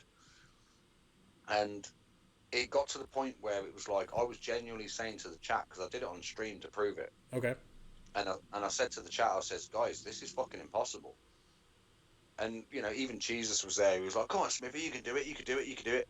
And they all went into the forums, and they were all people saying the exact same thing. You could put the game on the easiest setting. You can make it so the boxer won't throw any punches, so the ref will turn a blind eye to all fouls, so that your injuries aren't as bad. And I was still getting knocked the fuck out because I couldn't defend from these punches. Oh my So Fight Night God. Champion, biggest disappointing game I've ever played. And I think, if memory serves me correct, I believe it was the last Fight Night game they made. It was. I was about to say that. Yeah. That's the last one they made. They haven't made one since. Because yeah, I love those first few Fight Nights. They were really good games. I love the game face, putting your face in it. It was so good. Too good. We would put our friends' faces in it, and then we would just have the computers fight each other, and then we would just have like me versus Charlie just knocking each other out. It was the best. And getting on the gassing debate when they're all gassed out and you dodge the one hit and you swing and you hit them with that sweet sucker punch to the jaw and they're just like, "Ah!" You get that slow motion camera effect as their chins just wobble. So good. Yeah. Well, it's good to know because I was actually looking at that because they have that on Champion. They have it on the EA Play thing. Well, now I know maybe not. By all means, I don't want people to say, "Oh, I can't do it. I'm just a shit gamer." Bloody bloody. I know I'm a shit gamer. Bring it on. Try it, chap. Well, sometimes they can placate to the fact that it's like, hey, you've been fighting this way this entire game, and all of a sudden they take 50% of your ability away from you, and you just it's a rock and a hard place. What are you gonna do? Well, I kept a control pad handy to demonstrate. And in fact, this is black. I can't see this very clear on my camera, so we'll swap it to the Rocket League controller. Right? Okay. Okay, so the Rocket League controller. Now, if you think of something, right, Fight Night, for example, all of your punches are on the right analog stick. Okay? Yeah. So if you're trying to do any, say you want to do like an uppercut, so you want to be pulling down and then swinging your right stick sort of like semi-clockwise or whatever, or counterclockwise up into an up, so your stick sort of goes down and then up like this. Yeah, a fireball, a Street Fighter fireball. Yeah, along them lines. And you got to remember, at the same aspect, your sticks are also the moves that you use to dodge and duck and weave your head. And you're trying to do all of that while I can do all that. Don't you worry about that. Right? Comes natural being British. Nice. Right, that's why I'm so pretty. This is what we call a wood end facelift. Right. So basically, all in all, when you're doing your stick moves, you will find yourself accidentally throwing the punch you don't want to throw. So Yeah. therefore, you're damaging yourself mid-hit. And each hit, it also gasses you. So you are literally... your odds of winning the fight itself are like 80% against you. Wow. And that makes no difference. So I'm not bad mouthing the game. Visually, the graphics are beautiful. The gameplay itself's beautiful. But fuck me, try it. Get on the story mode. Give the story mode a go. You'll know exactly when it will happen. You break your hand in prison at the start of the game, and you'll know exactly when the fight's about to happen because your guy will be bang. Oh, you'll be winning the fight. You'll be beating the piss out of him. And then it'll be like bang, and then your trainer's like, "Oh, your hand's broke," and you'll be like, "You need to be careful. What do you want to do?" And he's like, "Oh, well, I'll just throw. I'll throw my left," and that's it. As soon as he says, "Oh, I'll just throw my left," it's like he's like, "Yeah, you got a lot of heart, kid." Like, yeah, you can have all the heart in the world, but you're made of glass, son, and you're gonna get fucking hurt. Be careful. Someone throw the towel in. Feel sorry for him. This lad needs a pity fuck. Come on. So. As far as like boxing games go, yes, it's brilliant and disappointing, and because of that, it's the most disappointing game release that I've played. Damn, that's a good one. Boy, that's quite a platform, boy. Yeah. All right. But again, I'm also disappointed that was also the final game they had to offer as well. I'm surprised they never made a new one. That's no redemption very surprising. So, okay, the next question on our list. First game you remember ever playing? Ooh, the first game I ever remember playing. Now, this is one I had to ask. I had to ask for backup on this one. Okay.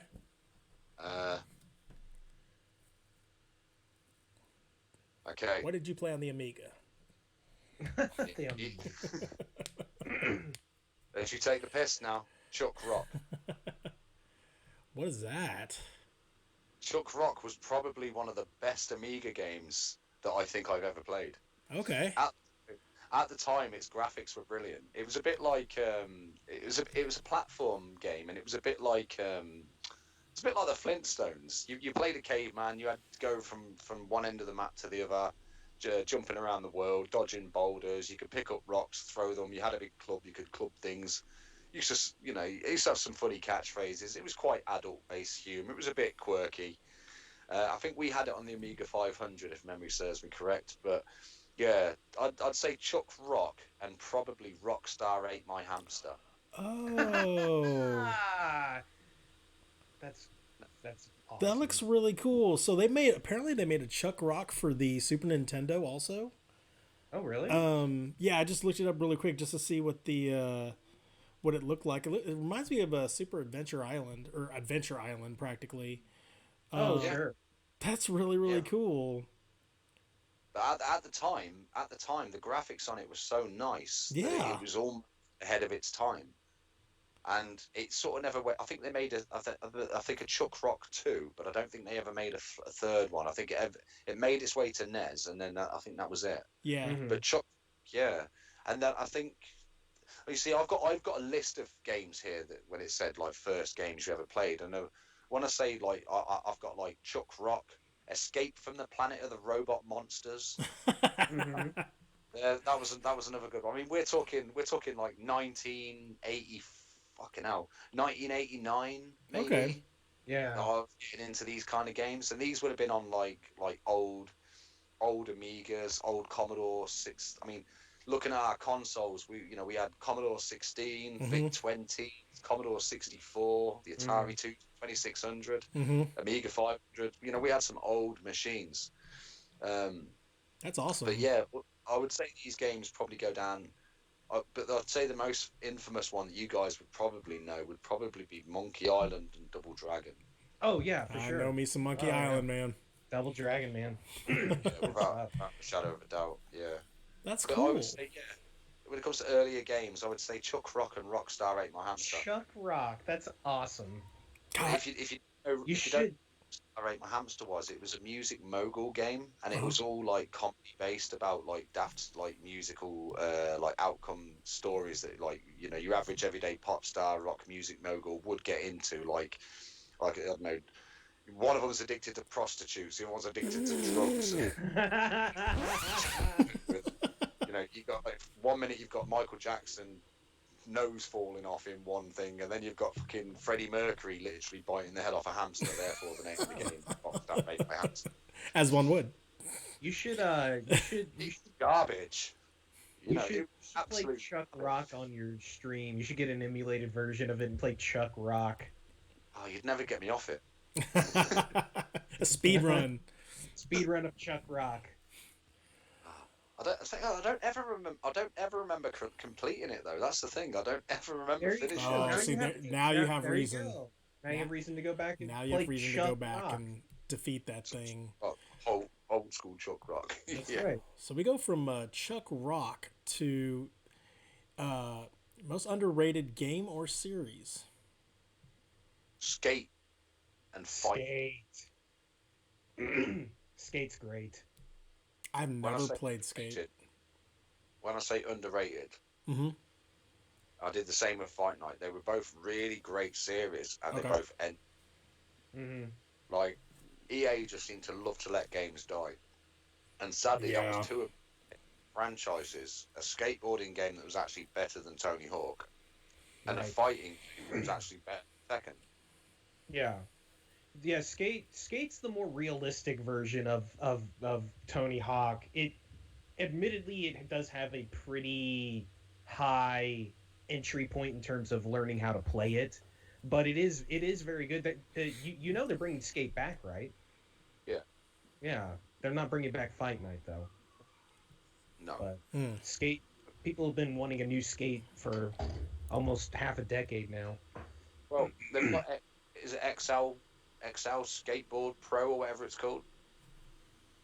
Well, there's one that came out that was kind of a spiritual successor, but EA announced they're making like a brand new Skate, like an actual sequel to Skate. They didn't say when it's coming, of course, but they were just like, hey, by the way, we're making a new Skate. And it's like, okay, cool. As long as it's not released in 2020, I'm good. No, it's this year. Yeah, I don't trust anything that gets released this year now, thanks to Call of Duty. Absolutely nothing. Oh, you're not a fan of Cold War? No, I'm not Cold War. I'm on about Warzone. I haven't even tried Cold War. Oh, you don't like you're not a fan of the Warzone anymore? Can't stand it. Oh no. I play it for shits and giggles. Was it the scary boxes? No. Shut up, When they did the Halloween thing, it was a blatant rip-off of Shadowfall off Apex, and I didn't like it. And that's what it felt like to me. It felt like I was just playing Apex. And what else was it? When they did when they do all the uploads and the downloads and stuff, it just floods my Xbox and then my PC, and then I can't play either for the day.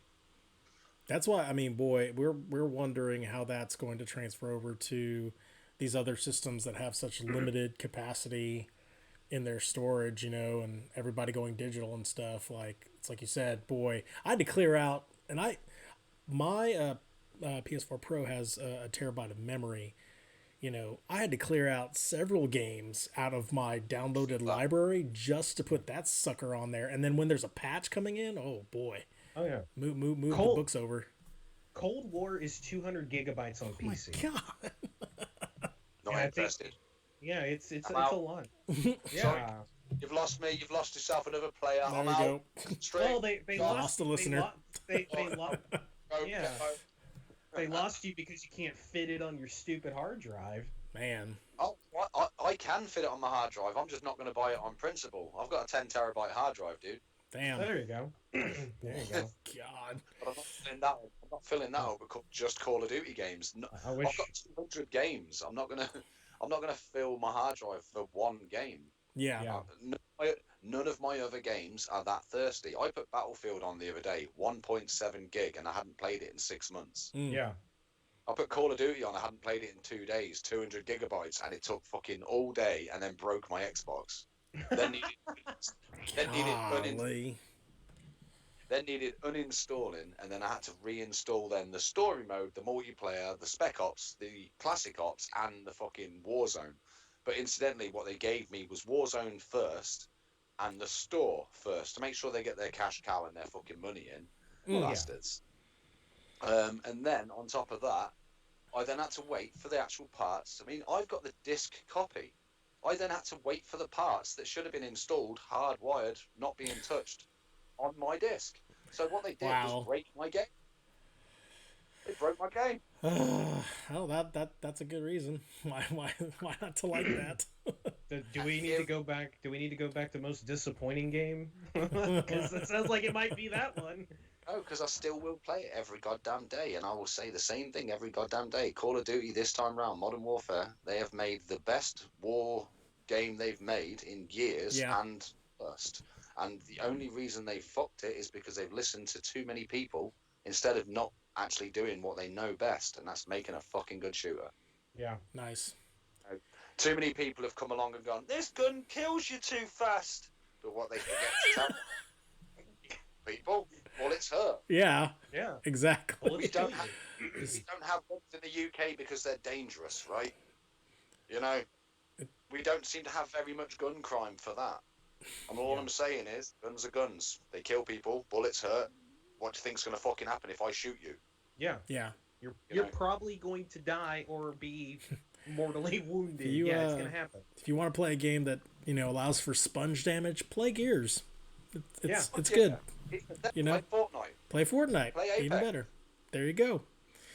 Apex is the king of sponging bullets. All right, game that surprised you. Great game. A game that surprised me. I don't get surprised on video games. But Succubus. Oh. Is this the one you were telling me about?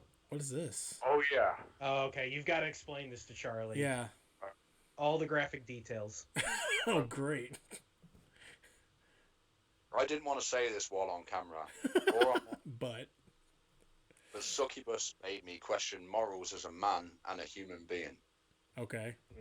I've heard the title about this, but I don't think I've stumbled upon what this is. But I want to swallow this sweet before going into any detail, just in case I might upchuck. It got me a little bit. Boy. Can't wait. Okay. Okay. Right. Succubus. Right. The game itself isn't actually released yet. So what they actually do have is Succubus Prologue on Steam. Okay. It is free. It is a fucking good game. But I think when it comes to like video games and where they should draw the line morally, I think Succubus have crossed it. Okay. Like for example. Now, obviously, I don't mind my P's and Q's too often. You know that I swear, I curse, I speak far too fluently, sometimes a little bit politically incorrect.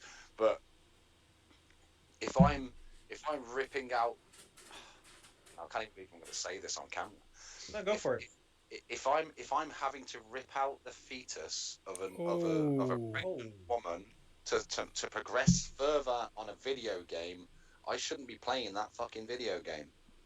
Yeah. Whoa, there are images to this game. That's where I drew the line. I can live with a lot of video games may cover the line of sexual nudity, the occasional graphic. Oh look, it's a penis. You know, I can live with all of that. I mean, I'm a grown ass man. Look for adult-based games. Sure. You know, just they do exist. You know, I've had some comedy moments for video games like that. You know, and to be fair, when I was playing it, there was several moments I was like, I can't believe I've just ripped some guy's dick off. And I was completely fucking. I butchered a guy's penis on a video game, and I was completely fucking cool with it because I'm a video gamer in 2020.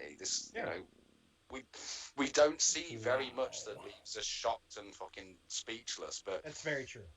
20 minutes into a bloody prologue of a demo of a game, I didn't expect to literally torment a pregnant woman, and I had to turn the the PC off there and then, and step outside for a cigarette because I didn't feel right. My missus said to me, she says, "What's the matter with you?" And I was like, I can't. For hours, I was like, I can't believe what I'd just done. Yeah. To the point where I found it hard to tell my wife what I'd done on a video game. And when I did finally tell her that her response was completely natural as a mother, B, a woman, and C, a human being. And she replied, I don't want you playing that game. Wow. Mm-hmm. And I looked at her in the eye and I said, love, I'm not playing that game. Yeah, I don't want to play that game. That sounds terrible. I don't want to. I looked through some But quick images on Google and holy crap. it's graphic. It's very, very That graphic. game makes Dante's Inferno look like a walk through the park. Like, Yeah. wow, It, That's whew. it took a step too far into moral high ground Yeah. on any game. And I am, let's face it, in the world of Twitch, I'm pretty renowned for being politically correct or unpolitically correct. Sure. right. But, like, I'll come in your chat and say something and you'll be like, do I ban him? You know? Wow. Have I said something? You know, is he being serious? Why am I right muted? now? No, you know. So like these are things that I have said to anybody as a gamer. I've said as a video game goes, yes, it's fucking wicked. But then Yeah. there are segments of the game where you get to them and they're just morally, can you get past them? And I think if you can get past that without thinking about it, I don't know if it's just me, but I think there's something fucking wrong with you. Yeah. Mhm. Like I'm not for the idea of censorship of games and stuff, but I'm that kind of it's a little baffling, I guess. It was a step too far. I Yeah, think. that Steam would just be like, here's this game. Like I don't know, like that's. I figure that there's a line where it's like, hey, maybe this doesn't need to be on a mainstream video game store. You can be on your kind of cursory video game stores for games like that. That I don't know. That I feel like Me personally. yeah, I feel like there's too many chances for you know an adult downloads it and then your 12-year-old kid is like, "What's this?" and then sees that, Yeah. and then I don't know. Before you know it, they think that's the acceptable norm in the Exactly. way. Like, yeah, like Yeah. we can at our age we can sit here and be like, "That's fucking wrong. That should not be something anybody should do." But I mean, I don't have morals. I mean, if my kids came home and I'm playing Gears 4 Mark or that. 5, and I'm chainsawing somebody up and I'm ripping them in half, or I've pulled somebody's head off, my kids are going to walk in, they're going to be like, oh, what, Dad, what are you playing? I'm like, just playing Gears of War, just killing some monsters. And I don't think of it. Yeah. But today, morally, I had a stream going and I was playing Little Hope. And I was in the bit where everybody's about to get fucked up. So I was just like, this is the scary bit. Probably not suitable for a 4 and a 5-year-old. Yeah. Now's a good time to say, guys, I'm sorry, but I need to end the stream. And I came offline. And I did my thing as a dad. So morally, I think my morals are okay. I mean, I still drew the line. I mean, don't get me wrong, I completed the prologue. Yeah. yeah. I sent them a review. I gave them a good, honest review. I said, look, your game's brilliant. The violence in it is just about right. The gore in it's fucking OTT. It's brilliant. The swordplay stuff's all good. But there's this one thing that's too much, and I don't think it should be a game. Yeah. And I even put in brackets in capital letters, I am a sick fucker that would laugh at this kind of shit normally, but this is too much. It crosses a line. Yeah. It did cross a line, and that will be probably the biggest shock that I've ever experienced in, I would say, 35. I mean, I'm nearly 40, but 35 years of gaming. Wow. That's been one. Crazy. 35 years, and that's been the one. I even wrote it down. Look, succubus. Sure. There it is. Yeah. No. I just looking. I mean, I was curious. Obviously, like with every game that you're listing, I was like, oh, what does this look like? Oh yeah, Chuck Rock. I like that. And I'm like, oh, succubus. Let's see what that is, because I know what a succubus is, but oh my god, like just So what you're saying is there's a difference between succubus and Chuck Rock. subtle. Subtle. Yeah. Oh man. Just. Only just. I mean, it's a very fine line. It's a very torn balance, and I think it's only because Chuck Rock didn't have the graphic capability back then. Sure. Sure. All right. Well, let's clean the palate off a Should little we bit. move on? Game that made you fall in love with video games. Hang on a minute. You thinking editing on the fly? I've got like backwards and forwards here. Stuff that made me fall in love with video games. I would say Call of Duty 4 made me fall in love with the franchise properly. GoldenEye made me fall in love with first-person shooters. Okay. Halo made me fall in love with space and alien-y stuff. And Gears of War made me fall in love with Xbox games altogether. Yes. So combined, I would say it's a combination of GoldenEye, Gears of War, Halo, COD 4. Wow. And that's their entire franchises, because those are the only games I can think of where I've specifically gone, do you know what? Next game's out, I'll get that one. Next game's out, I'll get that one. Next game's out, I'll get that one. I remember geeking out when I got the chance to hold 2 guns on Halo for the first time. Oh yeah, right. Halo 2. Yeah. I remember, what was it? Call of Duty when they first added the throwing knife. Christ, that was my fucking mecca. We could tell. Yeah, right? Yeah, we could definitely tell. At least from what we hear. I grew from that. Now, I didn't start playing online gaming on an Xbox 360 until I was actually 26 years old. Okay. Mm-hmm. So when Call of Duty 4 came out, I think I was about 26, because my original game tag was Beaks 26, which was my age at the time. And COD 4 was, I believe, the only Call of Duty game I had other than World at War.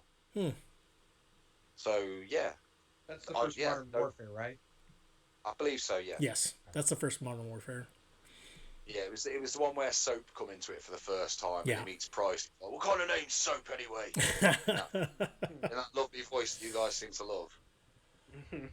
Yeah, that's a Mount Rushmore of games right there, man.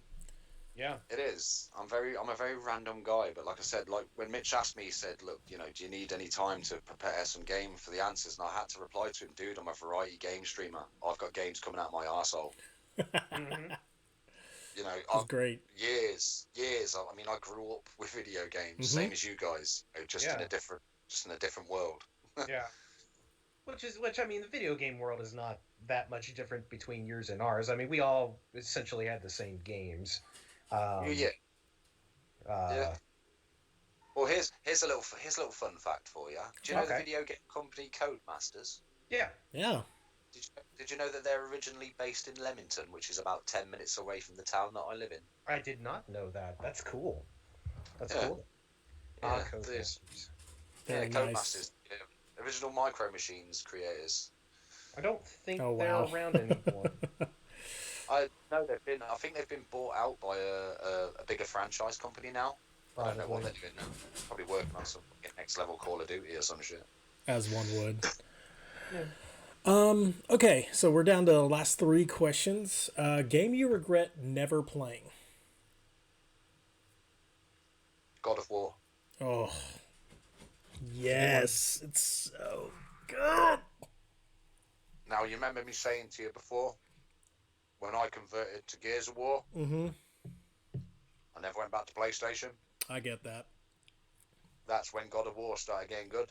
Yeah. I can and see I never played. So I never went back and played them. And I've watched every person I know with a PlayStation play God of War, and I've gone, it's wicked. And I've gone, I'm not buying a console for one game. That's fair. Right. The only reason I was able to play God of War 3 was because my brother on my 30th birthday got me the PS3. When it went from the PS2, obviously the first 2 games were on the PS2, I was literally the same exact spot you were, where I'm not buying a whole console for one game. Because I didn't like Killzone. I wasn't a Little Big Planet. Like, I had nothing to do with that.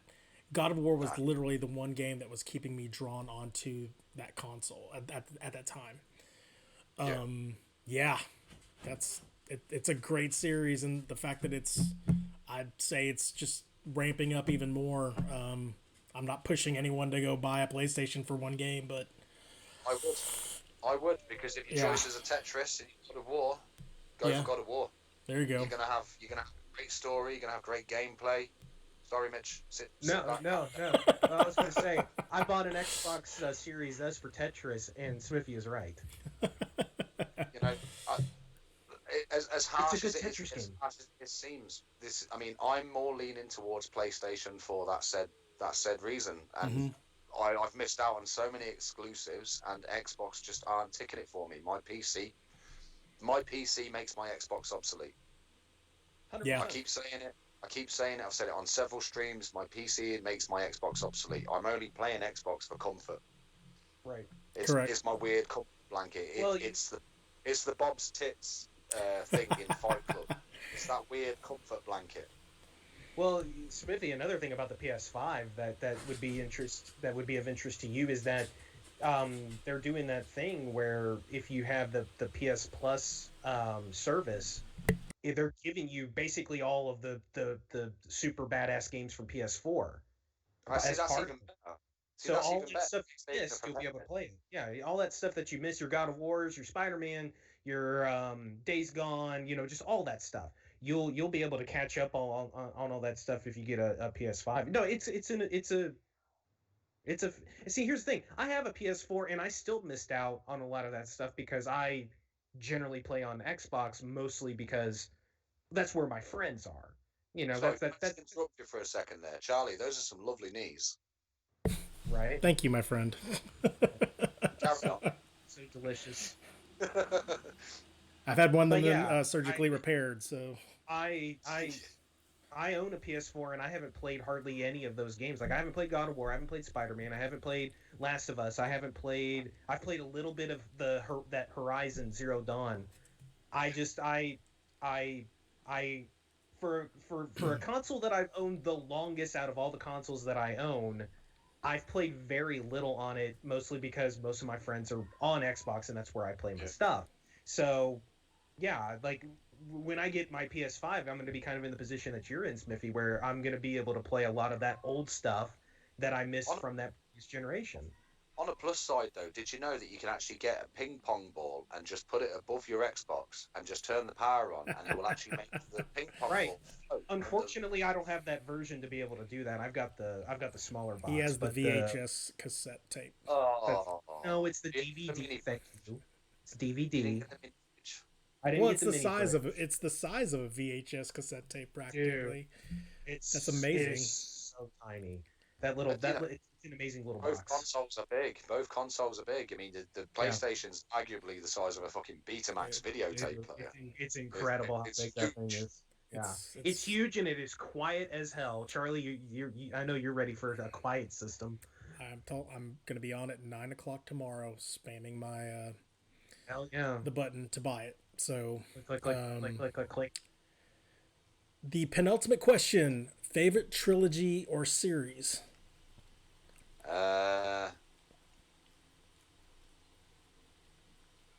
Again, Gears of War or Call of Duty. Okay, yeah. That's fair. I've been with them for such a long time. I've seen the changes. I've evolved with them. I've slapped so many players on both franchises of games that I've just gotten so much enjoyment from it. And I've been spanked by so many people as well to be on the receiving end. Right. I don't go out there and be like, oh, I'm the world's best Gears of War player, because I'm not. I'm a skilled Gears of War player. Thank you, love. Ooh, chocolate cake too. Oh, nice. Oh my God. That's what, boys. It's good being British, That's lovely. Cheerio, bit of cake. Oh my God. I'm jealous. That's sweet. I'm going there. I'm telling you, once this is all over. When this stream's over, I'm going to take her out the back and smack her bottom. Don't you worry. Remove her pants and, nibble on her knickers. Someone's playing the cards right, baby. That's right. Oh, she's on the winner tonight. Show her a little game of snooker. She's a hardcore. Yeah, so all jokes aside, I would undoubtedly always go when it comes to a favourite trilogy or series. I would always go with Call of Duty or COD. I mean, I loved Halo, but Halo 4 killed it for me. Right. And I couldn't really get back into it after that. I mean, I tried. I've got the Master Chief Collection. I've got all the ODST, the game, the Halo Wars. I've done them all. I've tried them all. I've hated them all. Loved them all. But it's still not enough for me to say Halo over Call of Duty or Halo over Gears of War. Are you excited for Infinite? No. No, yeah. See, I mean, I'm not either. Because I'm like you. Like, I love those first 3 games, especially 3. I think Halo 3 is one of the best games of all time. I love Halo 3.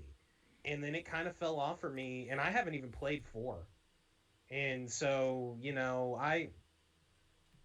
Isn't there 5? 4 was so bad, though. I mean, yeah, we knew we were dealing with new aliens, and we knew the Covenant weren't really going to be a thing. And then these weird, like, sharp, spiky alien, are they like robots? Are they aliens? Are they like a trans? I mean, what were they? They were like this weird, like, material, and they were just sort of like metal thing attached to this weird material thing. Whereas, like, I couldn't, and like each one was different, but they all sort of looked the same. And because of that, I never really got into it. But they sort of, they still sort of attacked you like the Covenant. The weapon styles were similar to the Covenant. Their tactics were similar. So it never felt like a different game. It just felt like they just changed the aliens a little bit. So I kind of went away with Halo 4. Halo 3 was my favorite, I think. Yeah, same. Yeah. Yeah, or Reach. I really liked Reach. Reach was good fun. Yeah. I mean, I even had fun on ODST. When there was no Master Chief. Yeah, I didn't like ODST, but yeah, it sucks too because like Halo Infinite is supposed to be the new console's first like big game, and it's gonna sell like crazy. Like it's going to. People love Halo, but I could not care less about Infinite. Like I have no interest in Infinite at all. Let me tell you a little story about Xbox, right? Okay. And why they fucked up. They shouldn't ever, in my opinion, as an Xbox player, as a Halo fan, release a console, put the picture of their biggest selling Xbox game ever on there, and then not actually have that game for release. 100%. It's a fucking insult. 100%. Being a Microsoft Halo player. It's an insult. I mean, to open the box and have a picture of the Master Chief on there in the Infinite War and whatever the fuck it's called. I don't even know what it's called. What's it called? Infinite. Yeah, Infinite. Infinite. Yeah. So, to have that on there as an advert and not have the game in there on game release for next gen console, I think it's an insult as a Halo player. Not only that, there's no idea when this is even coming. It's not like, oh, it missed the launch and it'll be out in March. Like they basically said we don't know when Halo Infinite's coming out. How does that even happen? It's not like they can do what they did with like Cyberpunk and be like, guys, we're not rushing it together. It's not ready. Yeah. Something's not right. We're going to pull it away for a few more months. It's not like they've done that. They just haven't given it to us. Yeah. And that I think's out of order. It's like, yeah, let's get the console out to beat PlayStation. Let's get a big, But what have they actually given you? They've given you an Xbox One and Tetris. Sorry, I don't mean to laugh at that. Yeah, it's so funny that he keeps saying that, but every time he says it, I'm like, yeah, that's right. I mean, it's not an indictment or how I feel on Xbox, Josh, but boy. To answer what you just said, I don't like release dates, but if you're gonna sit here and talk about that your killer app for your system, it's coming when the system comes out, and then 2 months before it comes out, they delay it and say we don't know when it's coming out. That's a problem.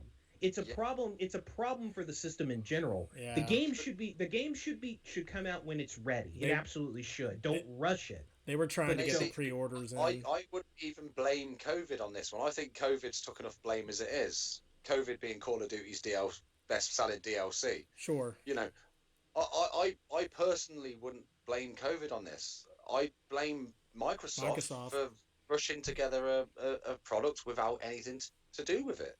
100%. I mean, most people aren't getting the consoles, and some of them that are getting the consoles are buying 2 or 3 of them, so they're selling them like, you know, for a little bit more money because of the desperate high in supply and demand for them. Yeah. So they're selling them a couple of £100 more than they should.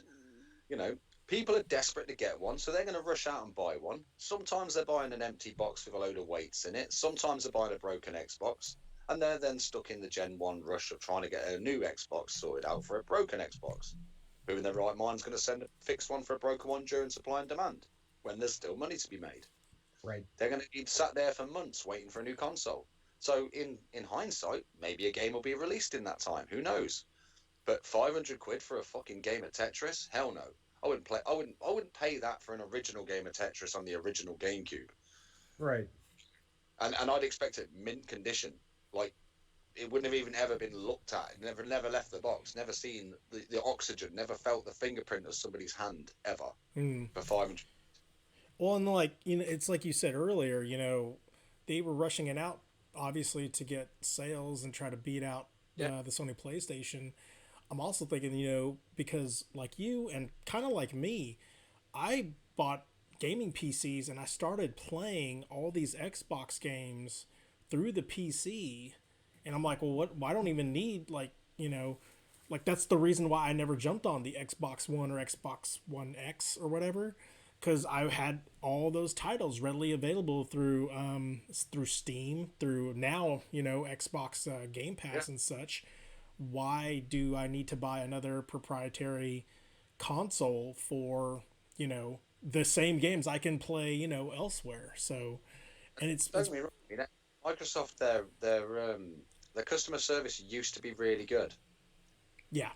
Oh yeah, no, totally. It used to be really good. So if you did get any like faults or problems or red rings of death, you know, they'd sort you out quickly. But yeah, the 360 era was really good. It's been bad, and because of COVID and stuff, obviously, nobody's around to fix the problems. So, you know, all they're doing is just making shit, rushing it together, selling it off for more than it's worth, and people are going to be disappointed.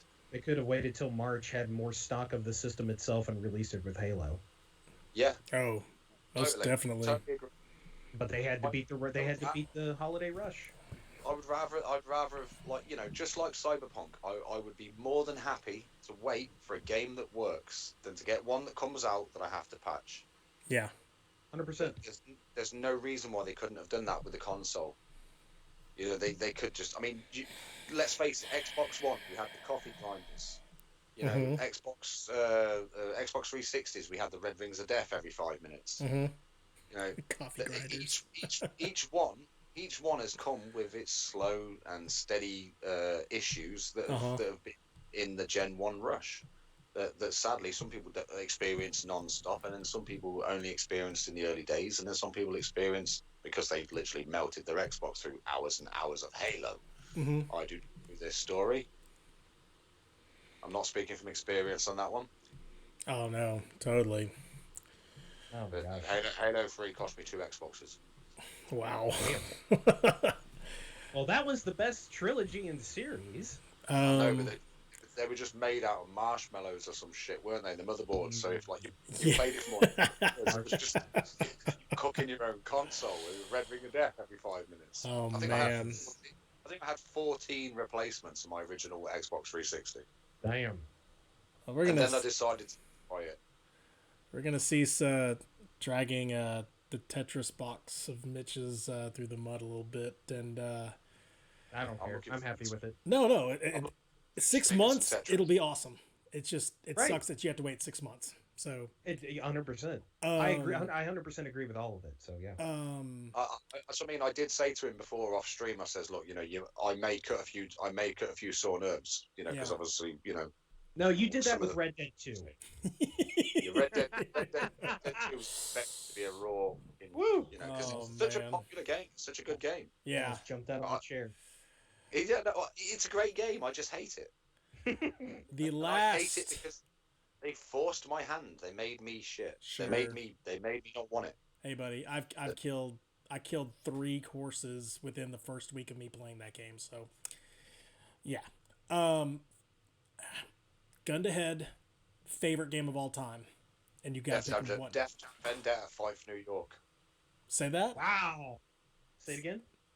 You said there was a gun to my head. I had to say it quick. Def Jam Vendetta 5 for New York. Wow. Okay. I haven't heard, I haven't heard that game mentioned in so long. Forever. It's a great game. Oh my gosh. There are many reasons why it will always be my all-time favorite game. Okay. And it's been because on PlayStation, Xbox, GameCube, I have had memory card after memory card, character after character. I think I had about 20 characters on the Xbox. It was ridiculous. And then I had like about 40 on the GameCube. All of my friends used to come round my house, and each one had their own character that I sat lovingly creating their fighting styles for each and every single one of them, as well as what they looked like. So I spent probably the best part of about 500 hours alone playing Def Jam on about 4 different computers. And I made sure I had it for all of those consoles. So each one of my friends that came round and was like, "Oh, I can't hold a PlayStation pad because I've got these massive fuck-off hands." Well, yeah, mate, it's a GameCube pad, you know. Or you know, it's an original Xbox pad. You know, you want to be really freaky about it, Gigantor, fucking hands like shovels. But you know, but yeah, Def Jam Vendetta Fight for New York. I thought the first game was absolute garbage. Second game was just so cool. It had Snoop Doggy Dogg in it, Method Man, fucking Red. I remember that. And it was just so good. And mate, I smashed in so many teeth, so many heads, broke so many arms, snapped necks, yeeted people, threw them into the crowd, set them on fire. Fucking hell, you name it, I did. My all-time favourite thing to do to somebody was to put their head against their own rim of their car and then boot their head into it. That was my all-time favourite move, and I think I did it to every single one of my friends religiously just for stepping up into the ring with me. And it was the one game that I used to say to them, "Come on, lads, stick together, you might survive longer." So I actually, and bearing in mind, these were all characters that were maximum stats. None of them were like, you know, just I spent 5 minutes and they had one fighting style. They all had all 3, 4, 5, you know, all the fighting styles. I think there was 3 fighting styles you could combine with each other. So each character had 3 fighting styles, and depending on which order you did them in, keep waving this around in front of the camera. Sorry. Like each order you did them in unlocked a different style of fighting play for that character. Like if you started off with karate style on one or kung fu on one, and then went to street fighting or boxing after that, it became a different style of like Muay Thai fighting rather than say karate. Mm-hmm. And the whole game itself became so much more interesting by mixing it and matching it. And then obviously by unlocking different special moves, obviously I had all of them, so it weren't like it was a hard thing to do. But like by having all of the finishing moves as well, also unlocked different methods on the way the character moves. So each one of the, say, 200 characters that we had created that maxed out on stats, each moved differently, each fought differently. And yeah, we used to have gaming sessions around my house, like where I'd be like, you know, bring a pound of weed round, lads, and a load of beers, and that'd just be us. We'd just be there for days, just completely enjoying our entire gaming session, and spending the entire time basically killing each other. Right. Could you pick up a controller right now in that game and dominate? Yeah. Just nice. No matter how long it's been, you could just pick it up and just immediately right back in it. Yeah. Then that's your favorite game of all time. Yeah. If you can do that, no matter if it's been a decade, and you can pick it back up and just get right back in it. That's well, two things. I didn't stutter when I was asked the question, and that's awesome. Stutter when you asked me if I could still remember it. Yeah. I still remember every single move combination. When's the last time you played it? The last time I played it would have been when I had my GameCube with 2014 or 2015. Wow. I think was the last time I played it. What's your favorite console to play it on? Now I'm torn. I never enjoyed playing it on the PlayStation for some reason, even though the control pad was the nicest to use. And I never enjoyed having it on the GameCube, but it felt better to play on the GameCube for the special move for the yellow stick that I hated so much. So yeah, it felt better to play it on the GameCube than it did PlayStation and Xbox. But Xbox, you could have more characters. Whereas PlayStation and GameCube, you had to have the removable micro memory cards. So once you'd maxed out, say, I don't know, 10 characters or whatever on your memory card, your memory card's full. It's no good to the goose. Well, I had about 20 memory cards for each of the consoles, so even the Xbox hard drive was rammed packed with stuff like that. But yeah, you could have more on the Xbox. So I would say the Xbox for the amount of players you could have, but when it came to actual gameplay, it was definitely the GameCube. GameCube dominated. It was just so much smoother, so much faster. The fact that the console was smaller as well, had the carry handle, all the games were giddy. Little lunchbox console. You could pick it up. Yeah, you could literally pick it up, stuff it down your pants, and run down the road to your mate's house, and it wouldn't even bang your balls and chafe. Swallow that drink, Charlie. Ugh, that was close. Get that down, boy. Get that down. That's some big ass pants if you can fit a GameCube down them. Either that or I'm just lacking. Back in the days of Jinkos, man. Damn good GameCube player. That's not something to be proud about, really, is it? But but Def Jam Vendetta Fight for New York, no matter which console I played it on, fucking still love it. Still love it to this day. That's great. That and Earthworm Jim. Oh wow, hell yeah, it's a good one. That's something that I put considerable time in. I played a little bit of that Def Jam Fight for New York. It was at the time where like EA was doing all of that big stuff, and like honestly EA could do no wrong at that time. Like whatever product they put out there, you're just like, yeah, let's check this shit out, and it was like a good time. Obviously Madden was their like big seller, but the fact that they went like outside the worn path with this random like Def Jam game where you get to pick like the favorite your favorite rappers and basically go to town on people, with all these different like rapping with martial arts. What 20-year-old bloke doesn't love that? Oh yeah. It was back when EA took chances. Yeah. And not just any rapping either. It was proper gangster stuff. It was proper, you're talking Snoop Dogg back when he was like not a sellout. Seal was not on this. Rap, Yeah, I mean Method Man and Redman. Those were my two favourites. There was just so much variety to the game itself, and the music was cool, and the violence was graphic. But because the characters were slightly cartoonized, it didn't feel like you were doing anything too much, too far, too out of order. But then when they brought out Def Jam Icon, sadly again that was another EA flop game. Let's kill off a franchise. Let's never see a game ever again. 3 games tonight I've mentioned from EA that have been my favourites and have ended: Skate, Fight Night, and Def Jam. Mass All Effect. EA games. Oh, and Mass Effect. Yeah, there's another favourite game that's fucking made by EA that's not like, we've made one more, we're not going to make any more. So, so many good games have hit through EA and never made it any further than that. We made Charlie sad. Yep. I'm done. I cry. You have to bring it up. Well, man, that was a great topic of the show. The video games of our lives by our guest Smiffy from across the pond. Thank you so much, dude, for sharing those awesome games and heck, taking us back. Gosh, like some of those games I vivid ones would never. Yeah, there's some on there that I need to delete my history on my phone because I don't want anything to do with that crap. But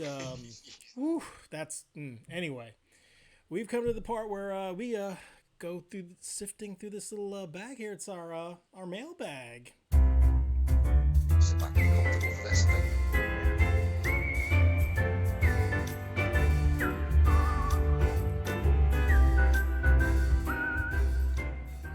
And if you've got any questions for us here at the MC Gamescast, you can send it to us on our Discord at the MC Gamescast at gmail.com.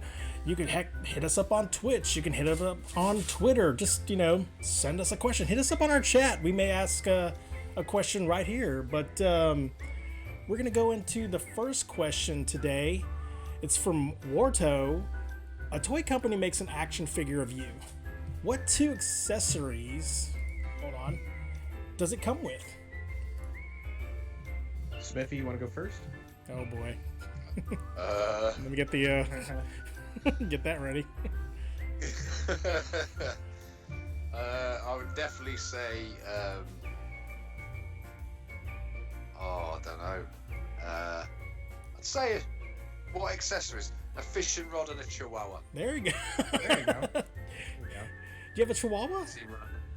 Yeah, I've got a chihuahua. Okay. Oh, you haven't seen the pictures? I think I have. Seen It's just one of those, like, I've forgotten to go into that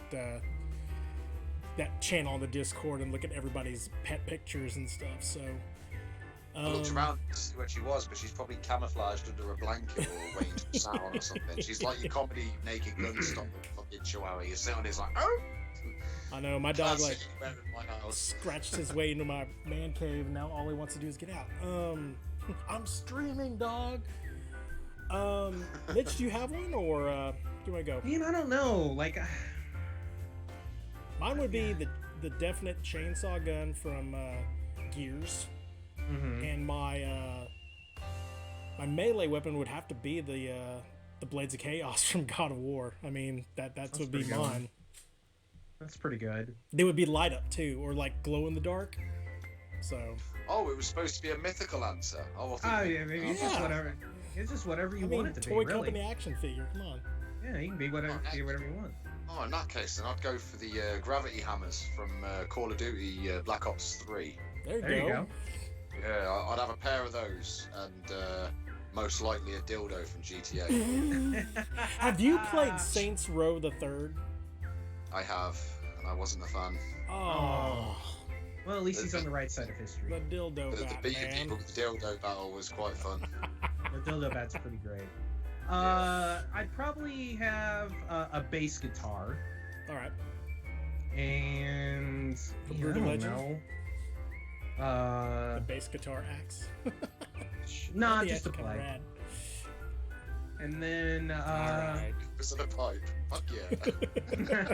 see, that's where I thought you were gonna go with it, Smiffy. No. Just like two hands of weed. I was raining my head. I went for the chihuahua and fishing rod. I was trying to be sweet and innocent. God, I don't know. I don't even know what.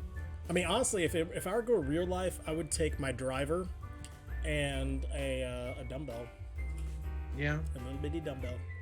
yeah. See, I don't have any bits like that. Okay, so it'll be a bass guitar and mozzarella sticks. There we go. Just a whole bunch of matzo sticks, huh? Yeah, mozzarella sticks. All right, second question. This is from Josh. We use video games to escape or as a stress reliever. Which game would that be for you now? Right now. Oh God, right now. It's no, that doesn't help my stress at all. Really? No. No, I am always on. It doesn't mean it helps my stress. You don't reach your zen with Rocket League? No, not at all. You know what? Toilet paper. Going back to what I said on the previous question, it's Rocksmith. I think playing music is definitely there. You go. Whenever I'm playing music. No, Rocket League. I'm waiting to winning and getting mad when I don't win. No, that just ups my blood pressure. It's like watching the Cowboy game when they're good. So yeah, I think it's gonna be Rocksmith for me. Charlie? I mean, Spider-Man.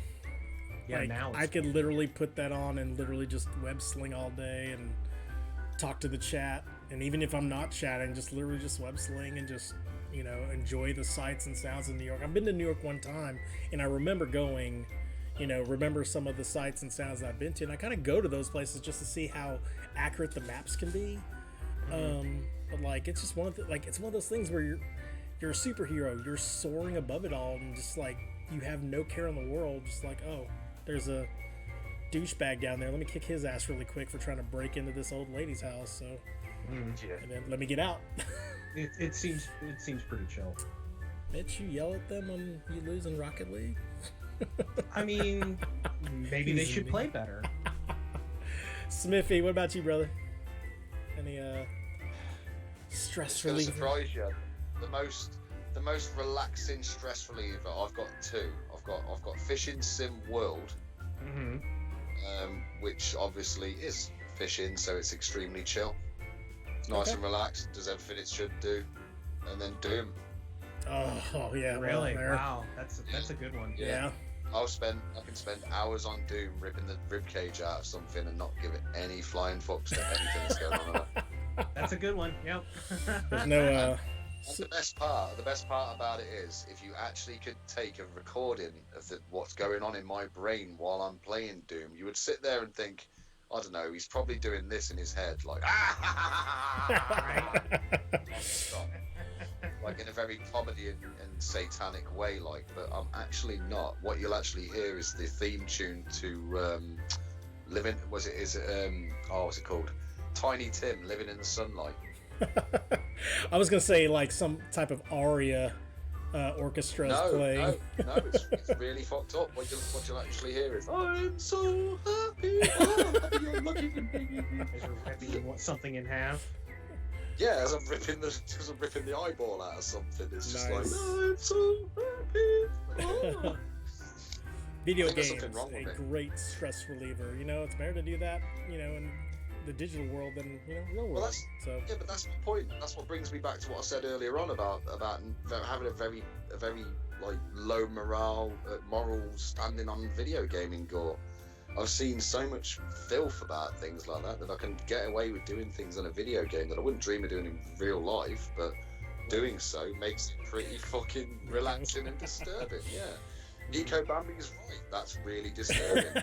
The thought of Tiny Tim living in the sunlight, and that goes through my head every time I have a fight with somebody, every time I'm arguing with somebody, whether I'm playing a video game that's a bit like, whoa, God, that's got some violence in it.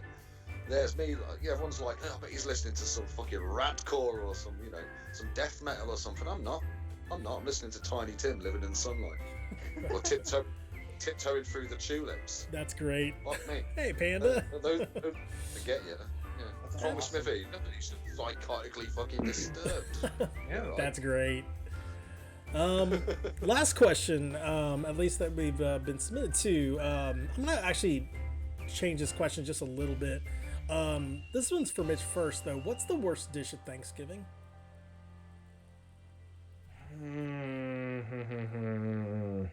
And I guess, well, go ahead. I'm sorry. Cranberry sauce. Oh my god. Why? Yeah. Because it's bad. It's overrated and not that good. All right, to prevent me from chunking stuff across my desk. For you, Smithy, I guess, obviously you don't have Thanksgiving. What is the worst dish at like holiday, like Christmas or something like that? If you put sprouts on my plate, I'll stab you. Oh, You don't like sprouts? Sure. Sure. I tell my mum that at Christmas.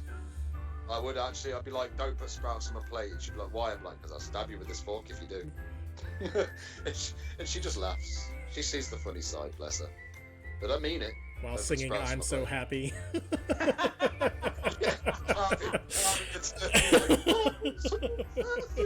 That's awesome. I'll tell you what, Oh, if the man. chat's not downloading the song now and listening to it on Spotify just for shits and giggles for added effect, I'll be mortified. Oh my gosh. Yeah, I mean, like, I don't think there's a bad food that I can think of. I mean, I eat everything. I'm a tiger shark when it comes to holidays and Thanksgivings and stuff like that. And I guess something that's undercooked. I don't know. Like, really, like, if you put it out there, I'm gonna eat that sucker. If push came to shove, maybe. See, I like peas though, and I like sweet potato. Strong food hates food, and that's what I mean. Sprouts have got that like arse fart taste smell to them. I mean, and it makes you like do when that someone too, walks like in the room- intensely. You know when someone walks in a room and they just cut a real bad fart, and you're there like, You taste it. Taste that. yeah, It's in my mouth. I can taste just- it. it's back in your throat before it hits your nostrils, and you're like, Yeah. I can You're taste like, it oh on my god. tongue.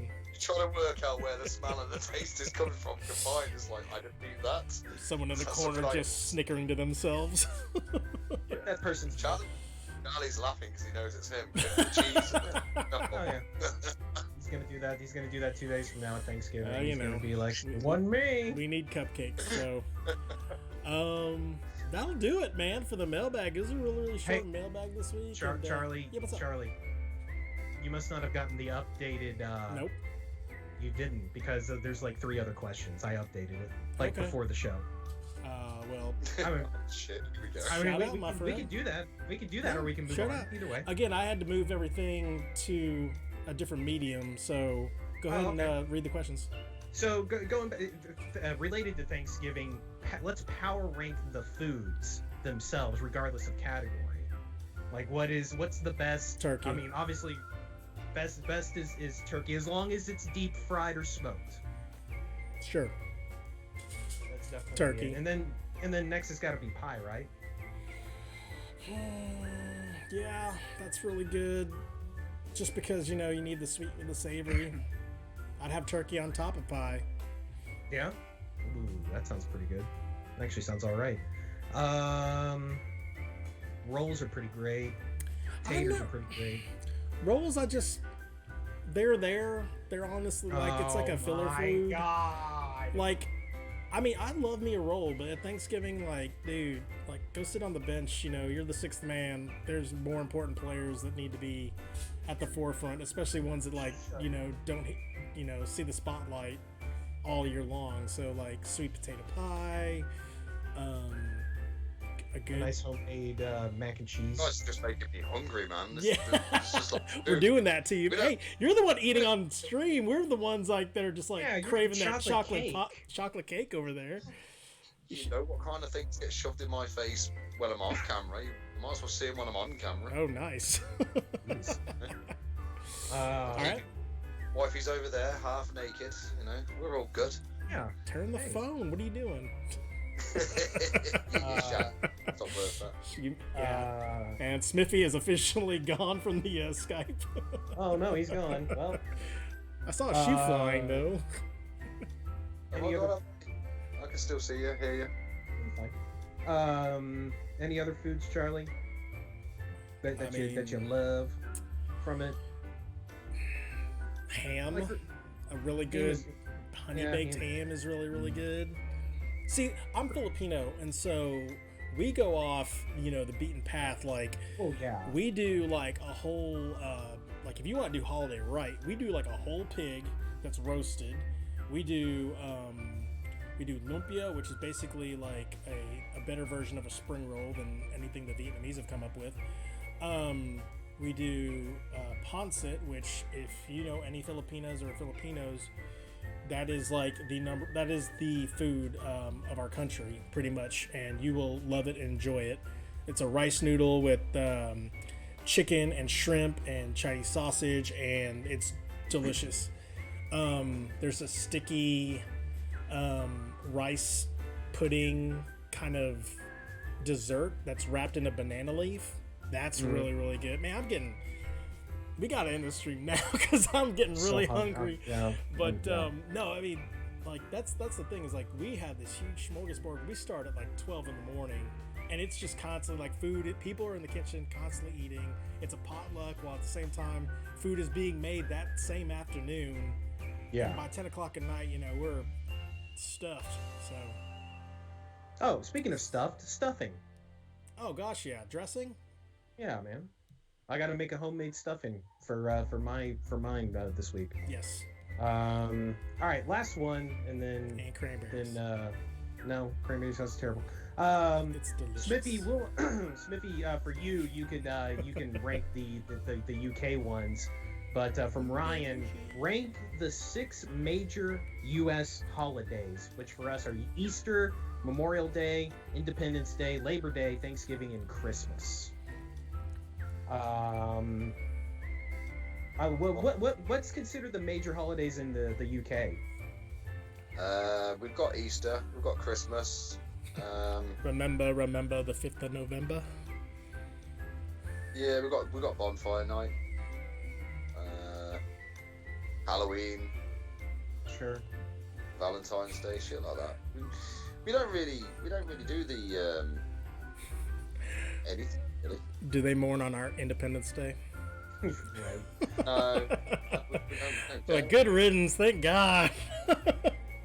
you know. It's so. Yeah. I can't speak for Britain as a nation, but I myself have not been raised to be cultural, like in that sort of circle. Like my Sure. family have never gone, yeah, we're going to celebrate this, you know, because we just don't celebrate it in my family. It's not to say that we're against the thought of it. We just don't celebrate it.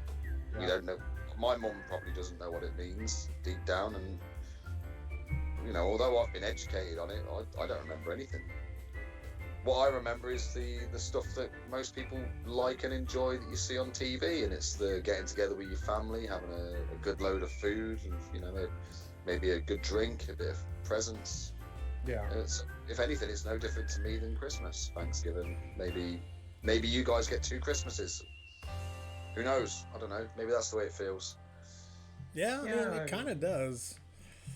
I mean, I said we don't celebrate it, so I've got no basis of comparison. It to us, it's probably the nearest to our Christmas. But then you guys also celebrate Christmas, so technically you've got 2 Christmases, you greedy bastards. Yeah, we are pretty You greedy. get all that good food. You got all your friends and family around you. Yeah, you get presents. Yeah, some people say Thanksgiving's better than Christmas. Some people say Christmas is better than Thanksgiving. I suppose it all depends on what your personal meanings on.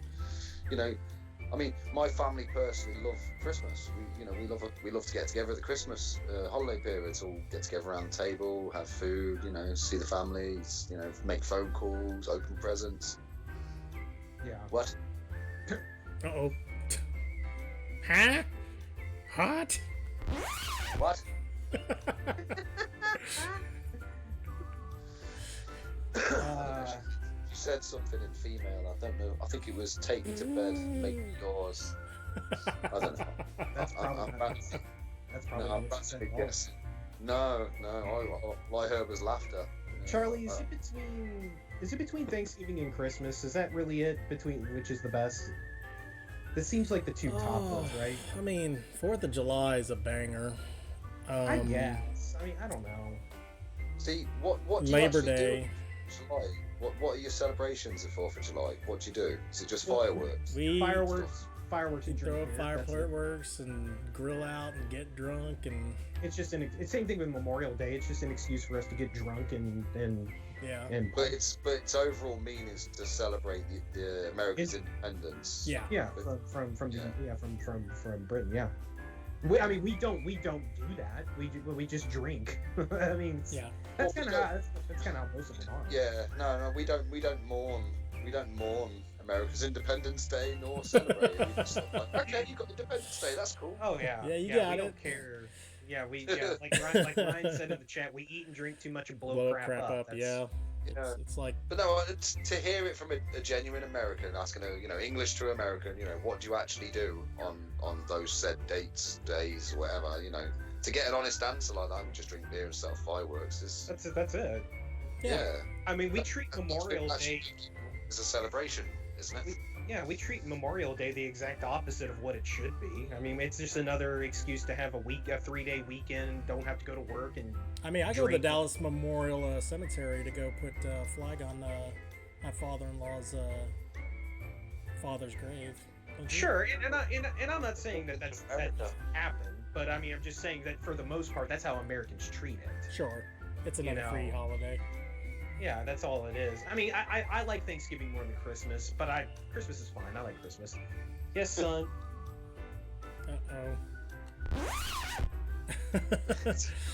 Just one of those, Daddy got poopy in my pants. Man, he shits on the potty. He's fine. Any more questions, buddy? That's it. I Oh. think that's the mailbag. That is the mailbag today. Thank you guys again for submitting those questions. If you got any more questions for the next podcast, send them in. themcgamescast@gmail.com. You can send them in to us on Discord. You can send them in on Twitter, Twitch. If you know our number, call us up. And now we've come to the part of the show where we have the scatter shooting.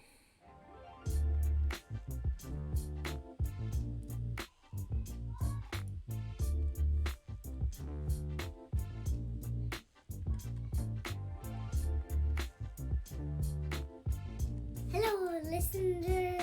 This is Scatter Shooting with your host, Charlie. Take it away, Charlie. Thank you very much, announcer. And we're approaching today's scatter shooting a little bit differently because we have a guest on the line with us today in the video and live and in color. So I've always been curious because obviously our worlds are separated by a huge ass body of water, but at the same time, because of video games, because of the internet, we tend to pretty much do the same shit. You love Gears, I love Gears. You love Rocket League, he loves Rocket League. All that good stuff. I did find it interesting though, so there are several games that they take place in London and UK area, whatever. Before I segue into that, I like playing games that lay out real life places.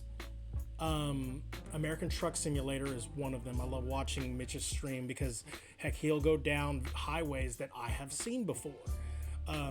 Spider-Man game, I've been to New York. It's crazy how realistic those streets are and those avenues are in comparison to what I've seen in real life. You take period pieces where you're like, oh, this is takes place in New Austin. Was that Austin, Texas, way back in the day? Your original to your most hated game of all time, Red Dead Redemption. So there's obviously there was Assassin's Creed Syndicate. Did you ever play that game? Was that the one in London? Yes. Yes, I did.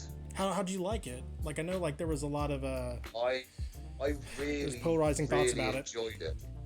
Yeah. I actually really enjoyed it. Yeah, it was the one that was sort of based around the Jack the Ripper sort of time period. So you had the old style Sweeney Todd, dirty old pre-plague streets of London. Yeah. I think your main characters were a set of twins, an Englishman and an English woman. And I think the main guy had a big pair of mutton chop sideburns, if memory serves me not, and he wore a top hat, and he looked like Jack the Ripper. Yeah, I played quite a lot of Syndicate. Okay. I enjoyed it a lot. Cool. That's one game that, boy, I fell off of Assassin's Creed really, really hard after the Assassin's Creed Part 2, Part 3 series,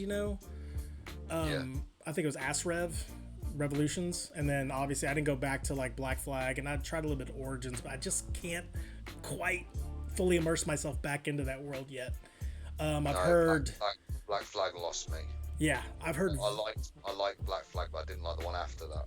Okay, yeah, I've heard Valhalla is just amazing, and I definitely would love to go back into that world because it seems like the last recent games have been really, really good. One game that we saw that the PS4 was really, really promoting as one of the early exclusive juggernauts was the Order 1886. Did you play any of that? No, I don't think so. It was definitely one of those kind of steampunk, it was all about the stunning visuals of it. It's very, very dark, very dank, and lower parts of London. You had this weird feeling of American Werewolf in London, or even a little bit of Dracula and stuff like that. But I know a lot of people complained about it because the game was so short. It was a $60 game, but barely lasted 10 hours if you played it. I think I had the same with Legendary. I think Legendary was a bit like that. Okay. It was your sort of old style English, no, I think Legendary's in Transylvania. Thinking about it, Yeah. But no, yeah, it was the same sort of style thing, like werewolves, stuff like that. But no, I never got into that. Cool. Did Van Helsing game, it was a bit similar, but again, that was a Transylvania job, I think. Yeah. How was that? I don't know, I can't remember it. Oh, not that great, I guess. I'm not even sure if it was a game or if it was just part of the film that I might have like fell asleep through and then woke up and gone, oh, and then gone back to sleep. I don't know. It could be anything. I'm pretty sure there was a game of Van Helsing. Yeah, these 3 games right here, like, they pretty much struck me as like games that, like, you know, stood out as like these UK games or whatever that took place. There's obviously Vampire. That was available on the PlayStation Plus not too long ago. There was Resistance: Fall of Man. Apparently they called it the Halo Killer. I don't know about that. I don't think I've No. Back in 2005, it was going to kill Halo, and that quite didn't work out there. And then the game that I swear people like keep telling me to play it. Everybody's Gone to Rapture. Takes place in English, Shropshire village of Yowton. Okay. Oh yeah, that's right. Yeah, everyone has been telling me to play that game. I've played some of that. Is it good? Oh, okay. It's I fell off of it, but I really enjoyed what I played. I'd like to go back to it at some point. Yeah, it's a neat little game. It's very story driven. Yeah, it's cool. Cool. I think the only game I've played that I would say that's been like graphically, to the point where I could say I could compare it to say something like Red Dead or GTA, I would probably say it's The Getaway. Okay. Yeah. And that was set in London. It was a bit like Driver and GTA, but obviously it was all set around like, I don't know. I would say mid 90s.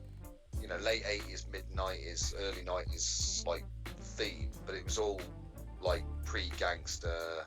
It was very much like Lock, Stock, Two Smoking Barrels and Snatch, that type of London gangster time frame, and it was all like, you fucking wanker, every 5 minutes. Right.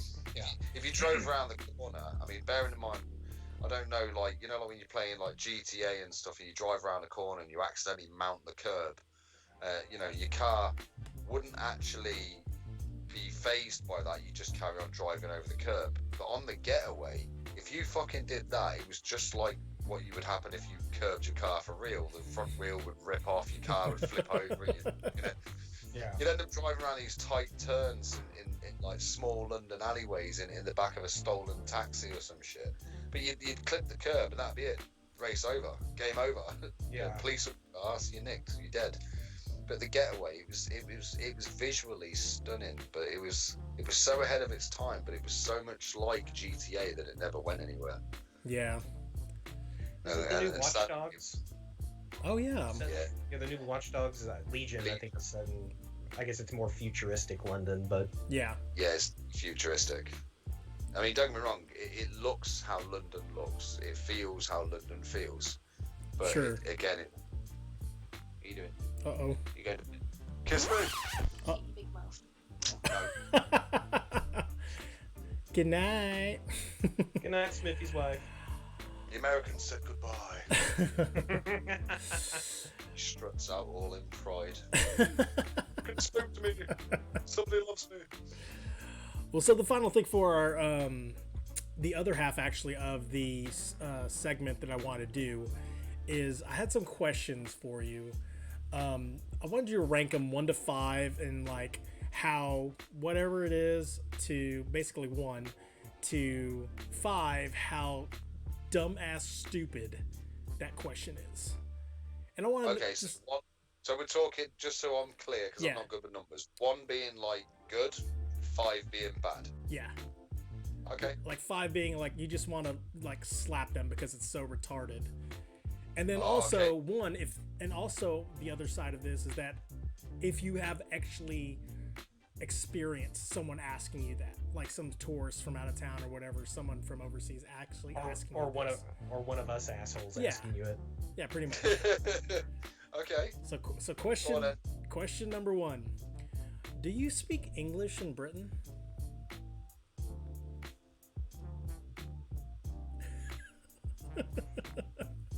These are actual questions that are out there that Brits have, people from England have received these questions.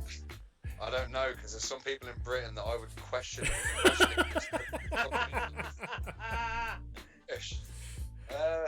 I would say 3 on that. Yeah. Okay. That's a solid 3. Okay. All right, number 2. If someone came up to you and said, "Good day, mate," how would you respond to that? Oh my god. I'll say hello. They're Australian. Right, mate. So it's not really stupid? No, just if somebody was to guess like, right, mate, or good day, mate. Hello. How's it going? Okay. Okay. All right, number 3. Well, judging from what you were saying earlier, I was actually kind of bummed at how you respond to this one, but we'll see. If someone basically said to you, "If it wasn't for us, you'd be speaking German right now," Okay.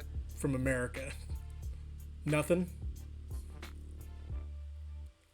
All right, nothing. True. From my understanding, I'm my father has spoken to several people from over there, and he says that all the time, and I don't know why it gets a row out of them, because then it turns into this huge fucking debate of war.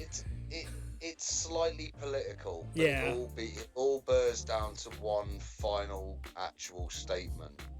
You weren't fucking hard enough on the day. Yeah, that's true.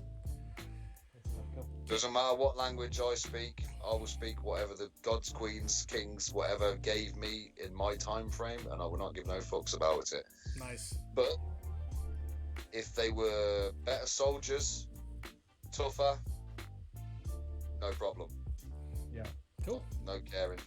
That's just the way it goes. If you're coming over here and you want to conquer us, come over here and conquer us, but be better at it than we are. Okay. Yeah. Totally. All You right. want 20 years from now for us to talk differently? Be better. Yeah. That's fair. That's the fairest statement you can say on the matter. Our ancestors won wars. I don't think I could win a war. Nope. Well, I couldn't. I'll tell you that right now.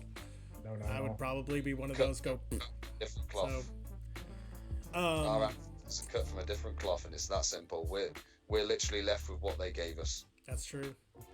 How do you feel about making tea in the microwave? I'd fucking punch you. Yes. Yes! There it is. I knew There that it was the is. one. That was gonna be the one. I knew it. I saw another streamer online, and she was talking to someone from Jersey, and she went on this rant about microwaving water in the microwave just to make her tea, and that set her off on this huge instructionary video, which was hilarious. Right. I'm gonna turn British for a second now. Okay. Yes. Okay. You Finally. wanted a British reaction. You're gonna get a fucking British reaction. Don't insult my tea, right? Sure. I will reheat coffee in the microwave like a fucking crackhead heats up a spoon for a hit. But I will not, and I repeat, not ever accept a cup of tea made from the microwave. Nor will I ever accept a cup of tea where they put the milk in first. Oh. It just doesn't work like that. A Sorry, cuppa? moving my chair. Sorry about No, totally. I thought you were really getting engaged with your answer there. I mean, he was. that. No, this giant fucking oval sofa basically, and it sits on a giant metal ring and it spins on the spot. And when I'm not paying attention, I slowly rotate around the room like a fucking Austin Powers a minute. And it's like, before you know, come ahead. You'll hear me telling the kids off when I'm gaming. It's like, stop turning my fucking chair. So, no point me trying to shoot somebody. I can't fucking see them. So yeah, tea, no. Coffee, I'll reheat coffee, but tea, no. Nice. No. So, Fair enough. why do you guys drive on the left or on the left? Because our roads turn right. We give way to traffic from the right. That's all. Okay. That's my honest. I've always wondered that. I would say that's a dumb question though, because I mean, technically Thanks. speaking, I've always wanted to know that. it's not a dumb question, and it's people say we're backwards because we drive on the left. Sure. But the fact of the matter is, there's only 2 countries in the entire world that I can think of that drive on the right. Sure. Yeah. Same That's as, fair. Everybody else calls it American football. You guys call it football. But to the rest of the world, football is football. Yeah. And you guys call it soccer because we wear socks. That was actually my next question. Is you follow soccer, right? So is your favorite team Man U or Chelsea?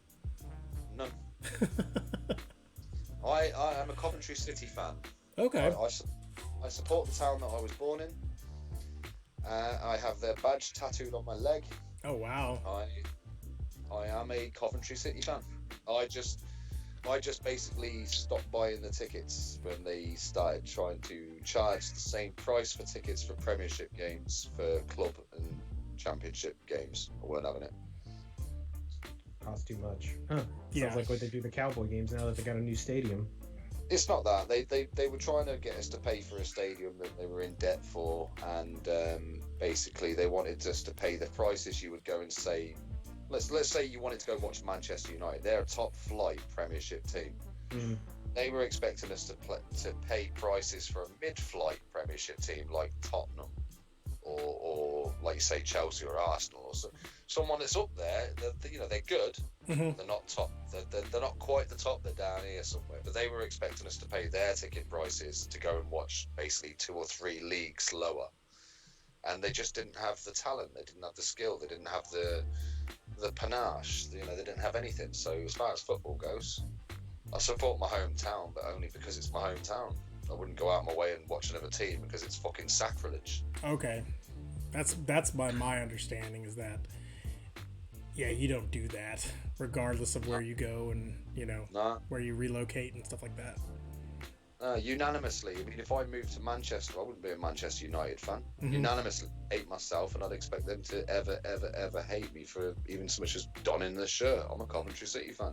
Nice. There's no beef between us and them. They're Sure. way better. They've got the money, they've got the skill, they've got the players, they've got the years of history behind them.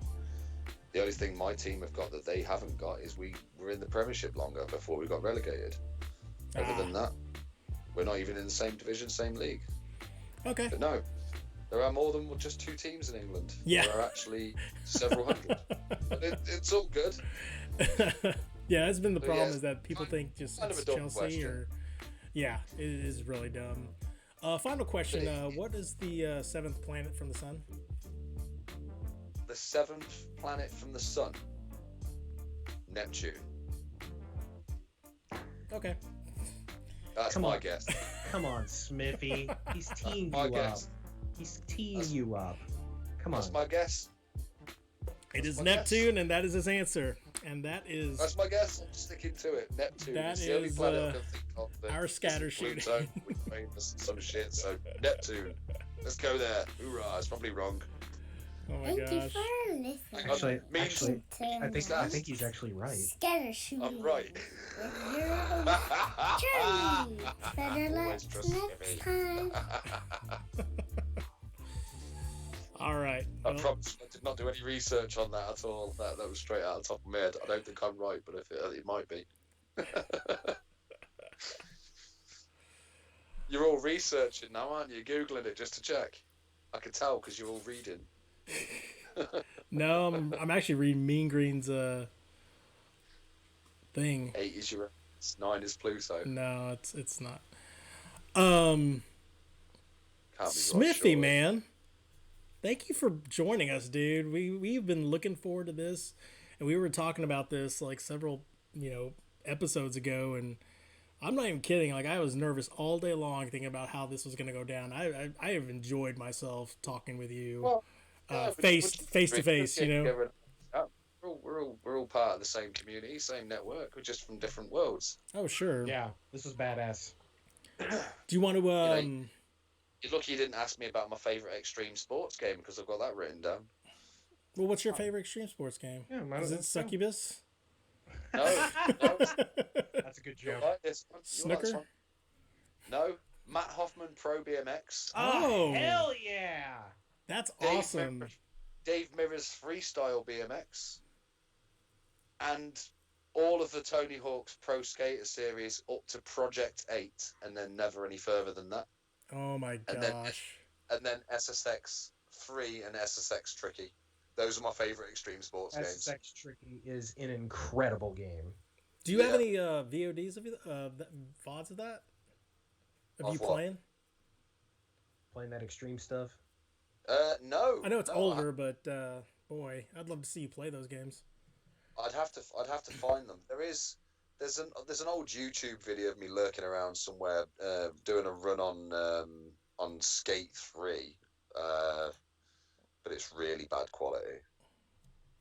It's like filmed over my shoulder with a camcorder while I was just playing, so it's like basically just glare. It was old just school streaming. That's old school streamer, yeah. Same thing. It's like, I know, I'll just put a replay on YouTube.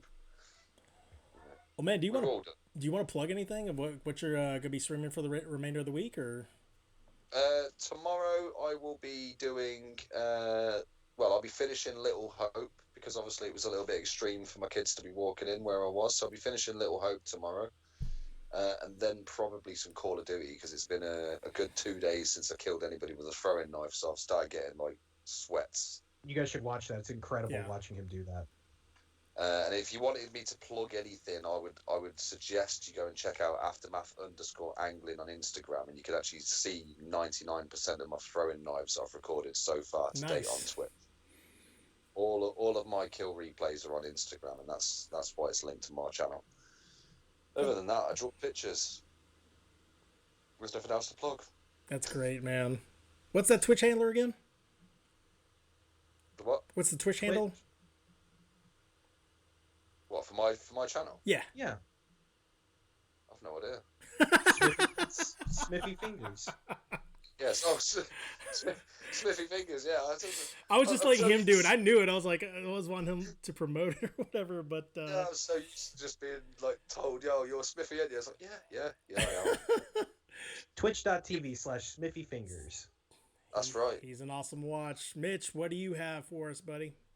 I don't know, man. I don't know. It's Thanksgiving, bro. I don't know. I'm in kind of a weird streaming place right now. Well, I'm sure I'll do something. I don't know.